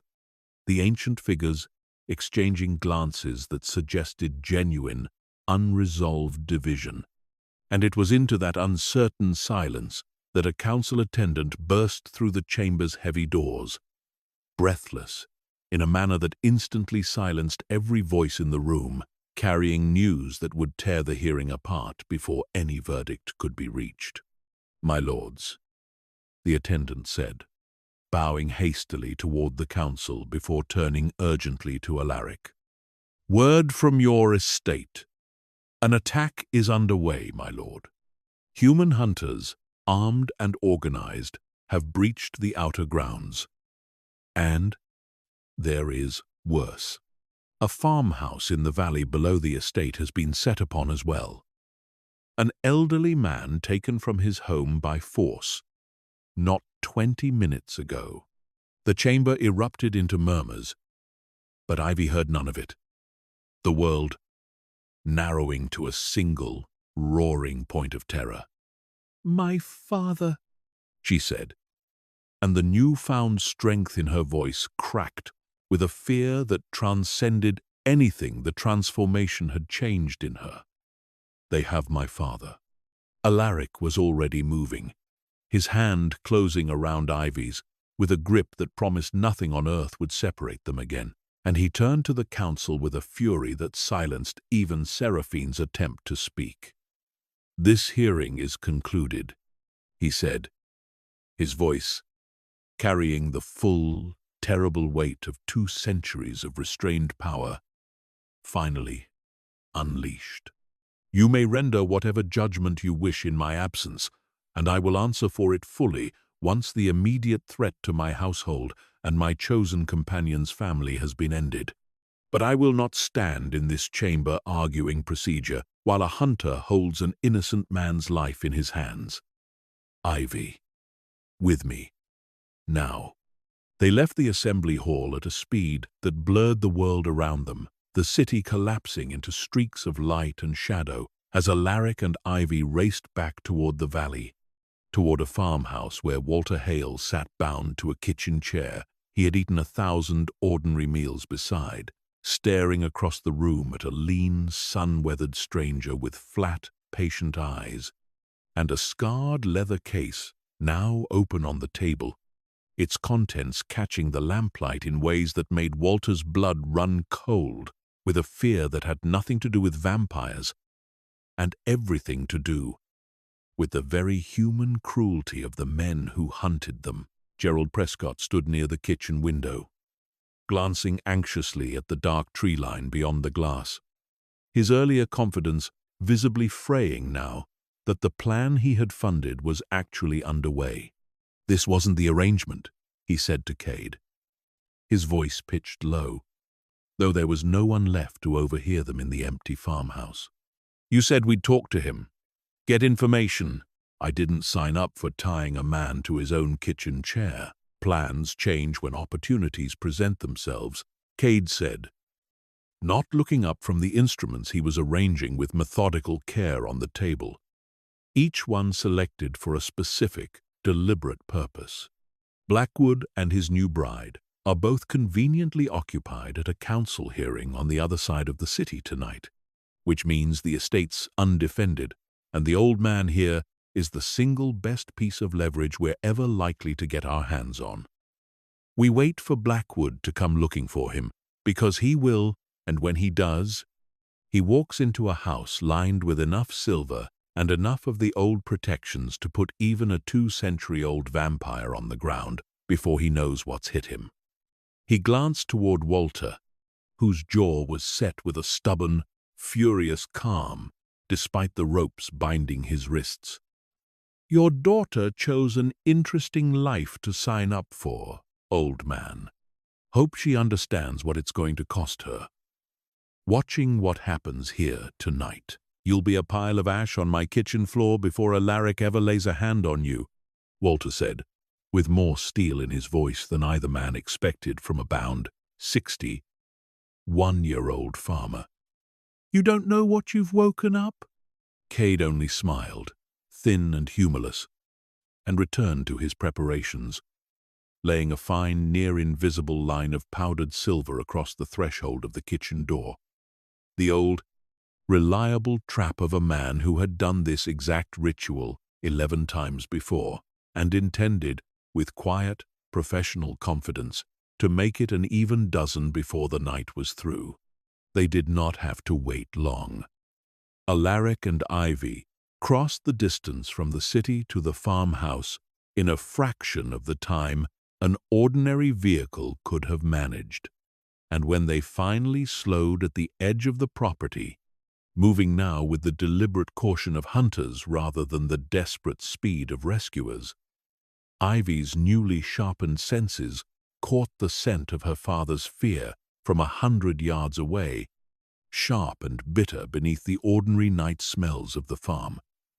And beneath it, fainter, the particular metallic tang of silver dust laid in careful lines across a doorway. "There's a trap," she said, her voice low, the words arriving in her mind with an instinctive certainty she hadn't possessed as a human. "I can smell it. Silver." Across the kitchen doorway, Alaric's eyes flared with something dangerous and controlled in the dark. "Then we do not walk through the doorway," he said. "Your senses are newly sharpened, but already sound, Ivy. Trust them. Can you tell me anything else?" Ivy closed her eyes, letting the full weight of her new perception settle over the farmhouse, and found, beneath the fear and the silver, two distinct heartbeats inside, one racing with terror that was unmistakably her father's, familiar in a way that transcended mere biology, and a second, steadier, colder pulse that belonged, she understood instantly, to something considerably more dangerous than an ordinary man. Two men, she said. My father and someone else.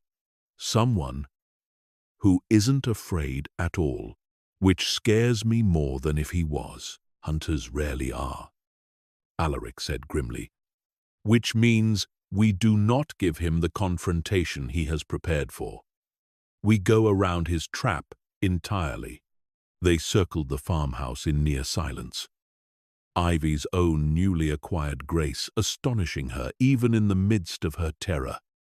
Every step landing without so much as a rustle of disturbed grass, until they reached the narrow window of the pantry at the rear of the house, a window Ivy knew from a lifetime of living in that farmhouse, opened onto a room with no direct line of sight to the kitchen table where her father was almost certainly bound.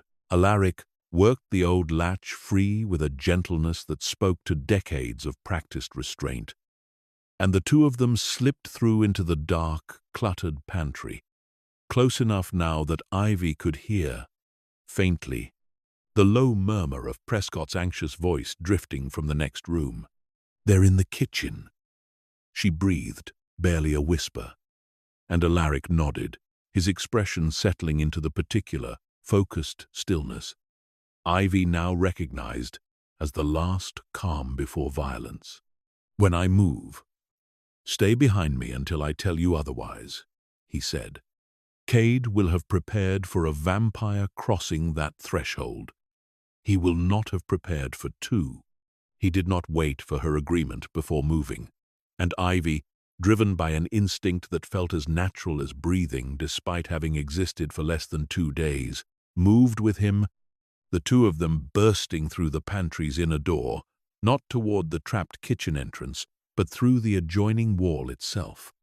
Old plaster and lath exploding outward in a shower of splinters that gave Cade and Prescott exactly no warning at all. Cade reacted with the speed of a man who had survived 11 encounters exactly like this one, snatching a blade from the table and putting himself instantly between the threat and his prepared trap. But the trap had been built for an entrance through the kitchen doorway, and Alaric and Ivy were already inside the room, already past every careful preparation Cade had spent weeks assembling. Prescott screamed, stumbling backward against the window, all his earlier bravado collapsing instantly into the raw, animal panic of a man who had funded a hunt he was now entirely unequipped to survive. "Cut him loose," Alaric said to Ivy, his voice carrying an authority that brooked no argument, already moving to place himself between Cade and the rest of the room. "And get him outside. This is not a fight for you to be caught in the middle of." Ivy did not argue. She crossed the room in a blur that still astonished her, working the ropes at her father's wrists loose with fingers that trembled despite their newfound strength. Walter staring up at her with an expression caught somewhere between terror and wonder, taking in, for the first time, the full change that had come over his daughter in the days since he'd last seen her. "Ivy," he breathed. "Your eyes. What happened to you?" "I'll explain everything, I promise," she said, hauling him up from the chair and toward the pantry doorway they'd just come through. "But right now we need to get you out of this house." Behind them, Cade had already recovered from his initial shock, moving with a hunter's practiced economy as he retrieved a second weapon from his case, something long and thin that caught the lamplight with a dull, silvered gleam. "You're older than the ones I usually deal with," he said to Alaric, circling carefully, putting the kitchen table between them with the deliberate caution of a man who understood exactly how outmatched he was. in a straight physical contest. Which means you're smarter too. Smart enough to know I wouldn't come after your household without a genuine advantage. Whatever that advantage turns out to be, you underestimate how thoroughly I have already anticipated men like you, Alaric said, his voice dropping into something low and resonant that made the kitchen's old windows tremble faintly in their frames. I have survived 2 centuries, specifically because I never allow myself to be as unprepared as you are hoping I currently am. He moved then, faster than Cade's raised weapon could track, closing the distance across the kitchen table in a single fluid motion and closing his hand around the hunter's wrist with a grip that audibly cracked bone, the silvered blade clattering uselessly to the floor. Cade did not cry out, gritting through the pain with the discipline of a man who had trained his body to absorb exactly this kind of damage without breaking focus, and drove his free hand toward a small vial at his belt, one of the tarnished silver liquids Ivy had glimpsed earlier. But Alaric was faster still, twisting the broken wrist further until the vial fell from suddenly numbed fingers, shattering harmlessly against the kitchen tile. You came into a house that sheltered an innocent, elderly man, Alaric said, his voice a low, furious growl now. Bound him to his own chair and prepared to use his life as leverage against people who have done nothing to deserve the violence you brought into their home. I have killed men for considerably smaller cruelties than that, across a considerably longer span of years than you have been alive to measure your own life against. Then finish it, Cade said, through gritted teeth. No fear in his flat eyes even now, only the grim acceptance of a man who had always known his profession would eventually catch up with him. I won't beg you for mercy. I wouldn't have shown you. Alaric's grip tightened, and for a moment Ivy, standing in the pantry doorway with her father sheltered behind her, was certain she was about to watch him end the hunter's life exactly as promised. But something in Alaric's expression shifted, a flicker of the careful, deliberate control that had guided him through 2 centuries of restraint. And instead of the killing blow Cade seemed to be bracing for, Alaric simply drove his fist into the side of the hunter's skull with enough force to render him instantly unconscious, letting the limp body drop to the kitchen floor. I am not the mindless monster your profession has trained you to expect, Alaric said quietly, to a man who could no longer hear him. But do not mistake my restraint for weakness, should you wake and consider trying this again. Prescott, still pressed against the window, let out a whimpering sound as Alaric's gaze finally turned to him, the full weight of centuries-old fury settling onto a much smaller, much more ordinary kind of predator. Please, Prescott stammered, all his careful cruelty toward the Hale family collapsing into desperate, undignified pleading. This wasn't my idea, not really. I only wanted the land back. I never meant for anyone to actually get hurt. You sold my note to a stranger you believed would exploit my daughter the same way you intended to, Walter Hale said from the pantry doorway, his voice steady despite everything, stepping forward past Ivy with the particular fury of a man who had spent months swallowing this specific humiliation. And then, when that plan failed, you hired a man with a case full of instruments built for killing to come drag me out of my own kitchen. There's no version of tonight where you get to call yourself blameless, Gerald. Alaric studied Prescott for a long, silent moment, and Ivy watched something calculating settle behind his eyes. The particular patience of a man who had learned, across 2 centuries, that destruction was not always the most effective form of justice. I will not kill you, Mr. Prescott, he said finally. Killing you would only create questions I would rather not answer, and would deny you the considerably more fitting consequence I have in mind instead." He crossed the kitchen slowly, and Prescott flinched back against the window glass as though it might somehow shield him. "Every note you hold across this county, every farm you have bled dry through the same predatory terms you once offered Walter Hale, will be purchased from you within the month, at a price considerably below fair value, by holding companies you will never trace back to me.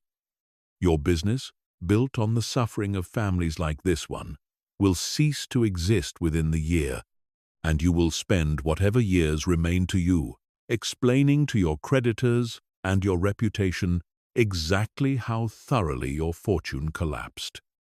You will not go to prison, Mr. Prescott.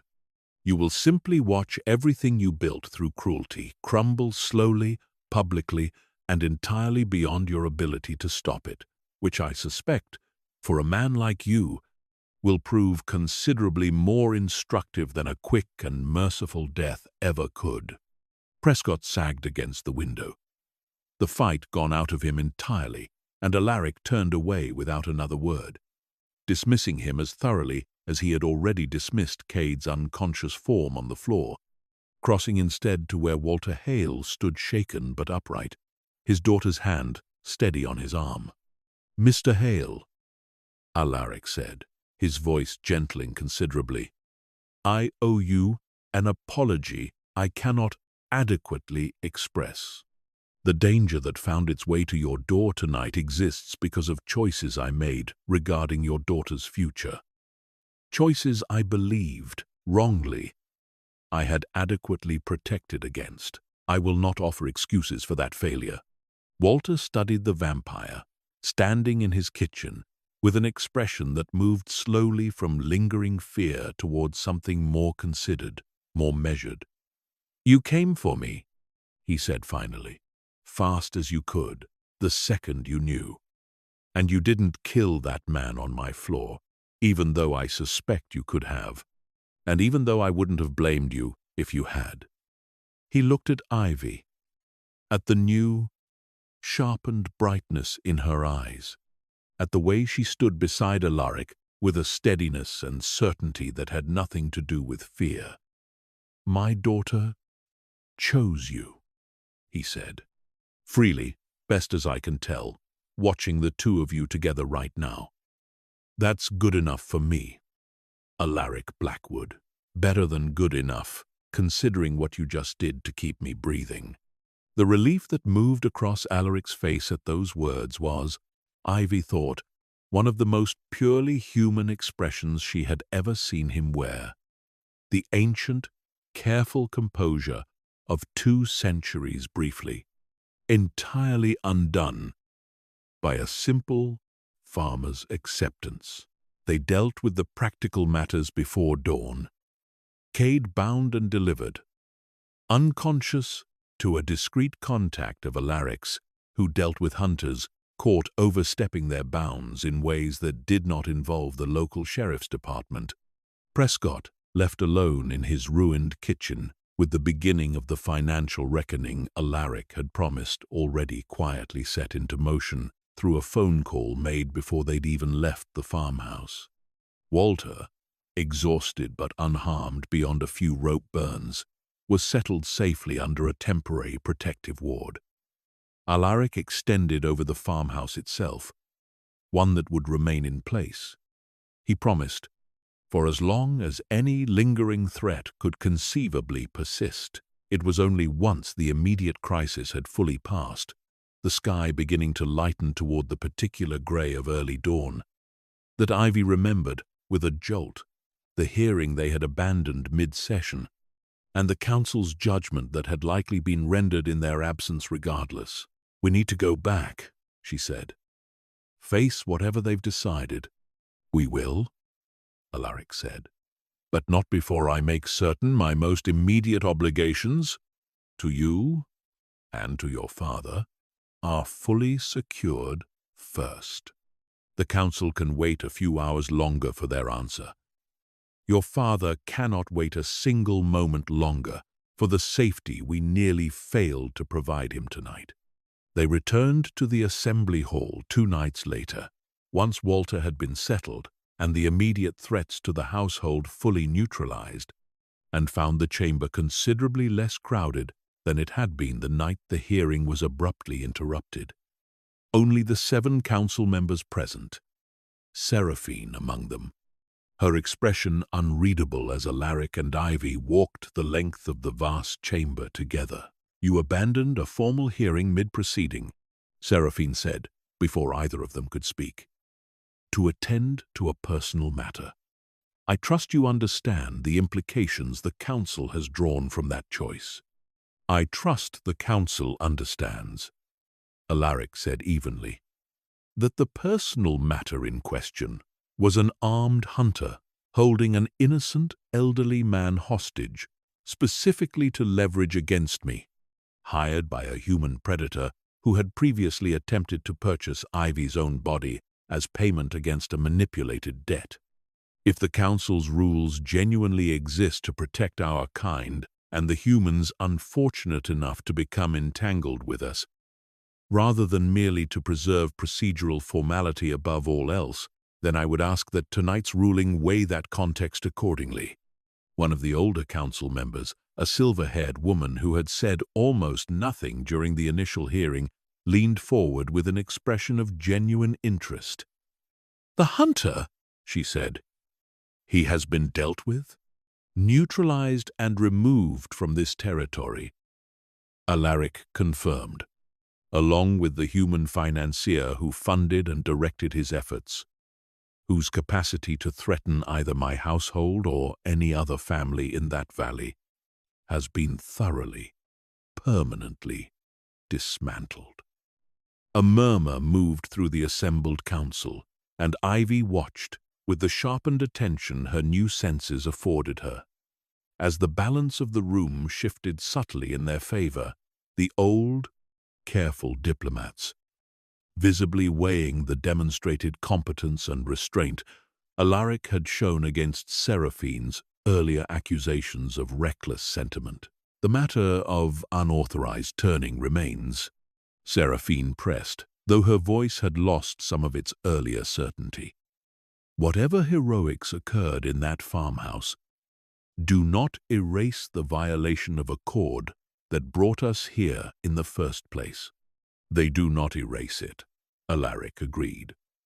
"But I would ask the council to consider the full circumstance of that turning, not merely its timing.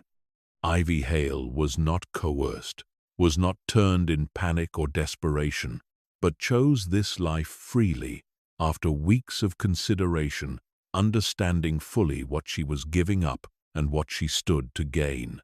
I ask the council to hear that testimony again, not as a defense against procedural violation, but as evidence of exactly the kind of careful, consensual transformation the old accords were originally written to permit." The council deliberated for the better part of an hour.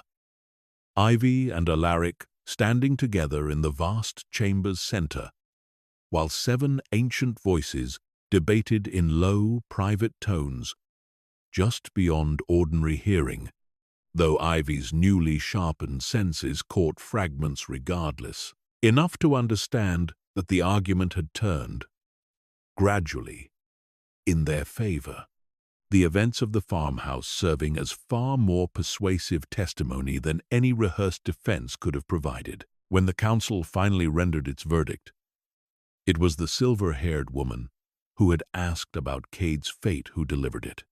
"The council finds that while the timing of the transformation in question was irregular, the circumstances demonstrate genuine consent, thorough consideration, and a subsequent test of character that speaks favorably to both parties involved," she said.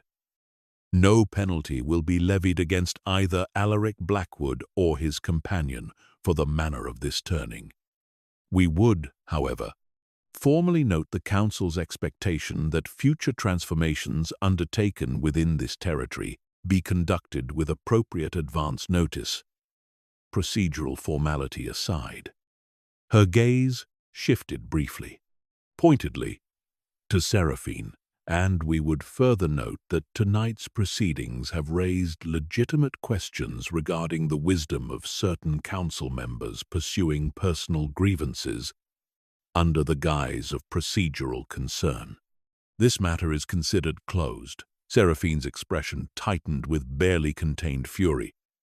But she said nothing further, understanding, as every experienced political survivor eventually learns to understand, when a fight had been thoroughly and irreversibly lost. They walked out of the assembly hall together, into a night that had never felt so entirely their own. The weight of the hearing, the council, the hunter, the months of quiet, gathering dread finally, fully lifted from both their shoulders. Ivy paused at the top of the theater's hidden steps, looking out over the sleeping city, feeling the strange, vivid clarity of her new senses drink in every distant light, every faint sound, every current of night air moving through streets she had never once visited before this strange, impossible season of her life began. "What happens now?" she asked, turning to look at Alaric, who was watching her with an expression she had come to recognize over these last months as something entirely unguarded. The particular tenderness of a man who had spent 2 centuries certain he would never again allow himself to want anything this much. "Now," Alaric said, "we go home. Properly home this time, without a council hearing or a hidden threat waiting to interrupt us." He reached out and took her hand, and the cold of his skin against hers had long since stopped feeling strange, had become instead simply another familiar part of the life she had chosen, deliberately and without regret.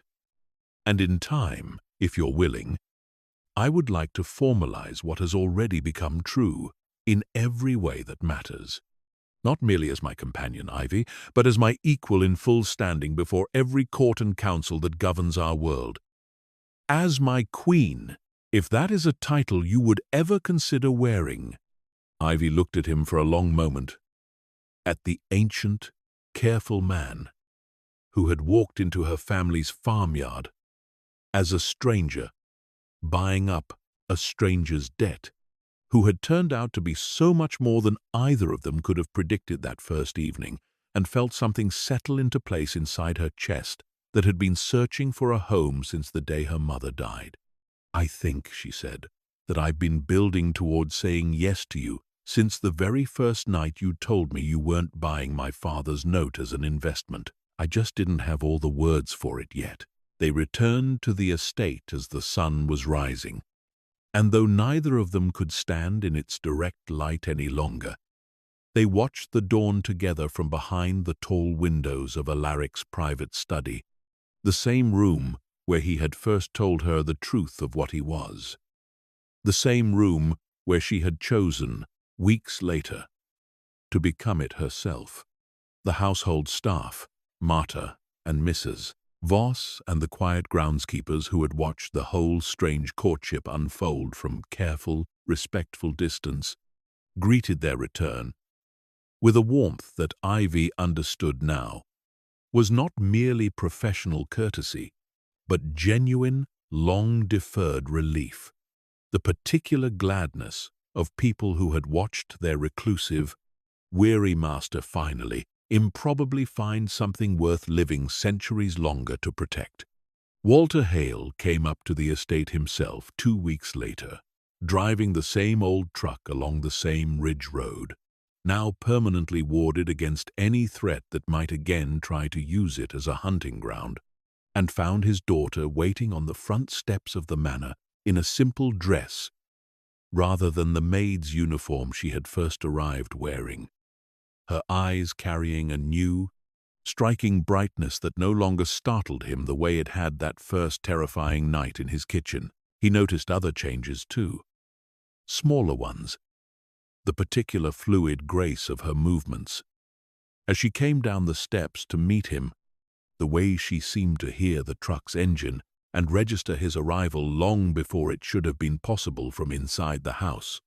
He noticed the way the household staff deferred to her now, not with the careful courtesy owed to a master's guest, but with something closer to genuine loyalty. And he noticed, most of all, the easy, unguarded way she leaned into Alaric's presence whenever he was near. None of the wariness that had colored her letters home during those first uncertain weeks. "You look happy," Walter said, climbing the steps to embrace her. And Ivy laughed, a sound that carried none of the careful, exhausted weight it once had. "I am," she said, "genuinely, completely happy, Dad. For the first time in longer than I can remember." Alaric appeared behind her in the doorway, and Walter studied him for a long moment, with the particular assessing look of a father who had, over these strange months, come to trust a man he still did not fully understand, and probably never entirely would. "The farm's doing well," he said finally. "Best harvest we've had in years, now that we're not bleeding out interest payments every quarter. I've been thinking about bringing on some help, expanding the north field. Be nice to have a little extra breathing room for once. I would be glad to discuss the details if you're interested in additional investment," Alaric said. "Not as repayment of any remaining debt, Mr. Hale. The note was satisfied in full months ago. Simply as a father-in-law's farm deserves whatever support I am able to offer." Walter's eyebrows rose sharply. "Father-in-law," he repeated. Ivy felt herself flush. The old human instinct for embarrassment surviving intact, even through everything else that had changed. "We haven't discussed a date," she said quickly. "There's no rush. We have considerably more time than most people.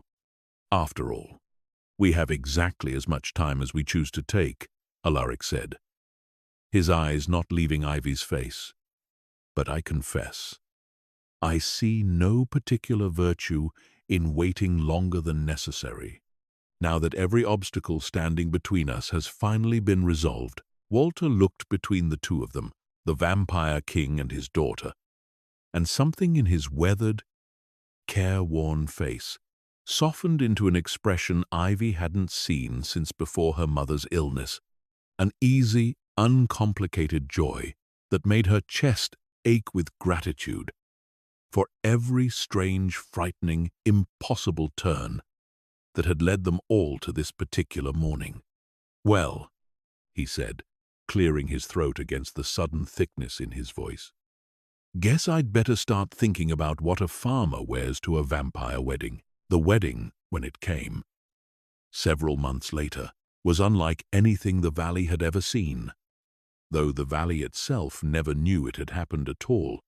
Held instead within the grounds of the Rosewood Assembly, the council maintained for exactly such occasions, attended by figures whose age and power would have made the old aristocratic houses of Europe seem young and provincial by comparison. Alongside a small, cherished handful of humans who knew the truth and had earned the right to witness it, Walter foremost among them, standing at the front of the gathered assembly with tears he made no effort to hide, watching his daughter walk toward a future he could never have imagined for her on the night a stranger's car first came up their gravel road. The assembly hall had been transformed for the occasion. The ancient stone walls, draped in deep midnight fabric, threaded through with silver, the candles that lined every surface burning with the same unnaturally steady flame Ivy remembered from the night of her hearing, though now they cast a warmth over the gathering rather than the cold formality of judgment. Marta had personally overseen the arrangement of white roses along the aisle, insisting with the fierce protectiveness of a woman who had watched this particular courtship unfold from its very first uncertain days, that nothing about the ceremony should feel borrowed or diminished, simply because the bride had once worn a maid's uniform through these same halls. Seraphine did not attend, though her absence was noted more with relief than disappointment. Marta and Mrs. Voss stood together near the back, both women wearing expressions of fierce, protective pride, having watched this particular story unfold from its very first uncertain days. And at the center of it all, Ivy Hale, once a farmer's daughter sent to scrub floors as payment against a debt she never fully understood, stood beside Alaric Blackwood, sovereign of a territory 2 centuries in the making, and became, in the eyes of every ancient law and every gathered witness, precisely what she had chosen for herself rather than what circumstance had originally handed her. Not a servant, not a debt repaid, but a queen in full and equal standing, ruling not through inheritance or ancient bloodline, but through the simple, unshakable fact of having been chosen, and having chosen in return, freely and completely. The farm still stands today, in the hill country of Western Virginia, its fields greener and more prosperous than they have been in generations, tended now by hired hands, whose wages come easily from an estate whose true nature they will never learn.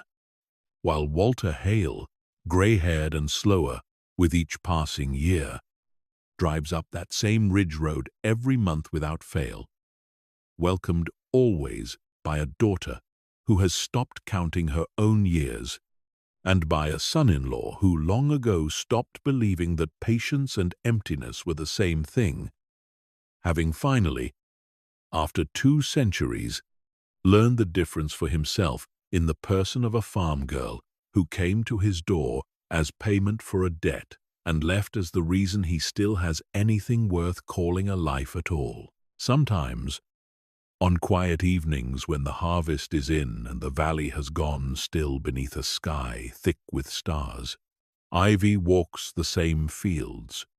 She once worked as a human, feeling the old, familiar earth beneath her feet, and thinks about how close she came to never taking that first, frightened step off the porch and into the black car that carried her toward a stranger's estate.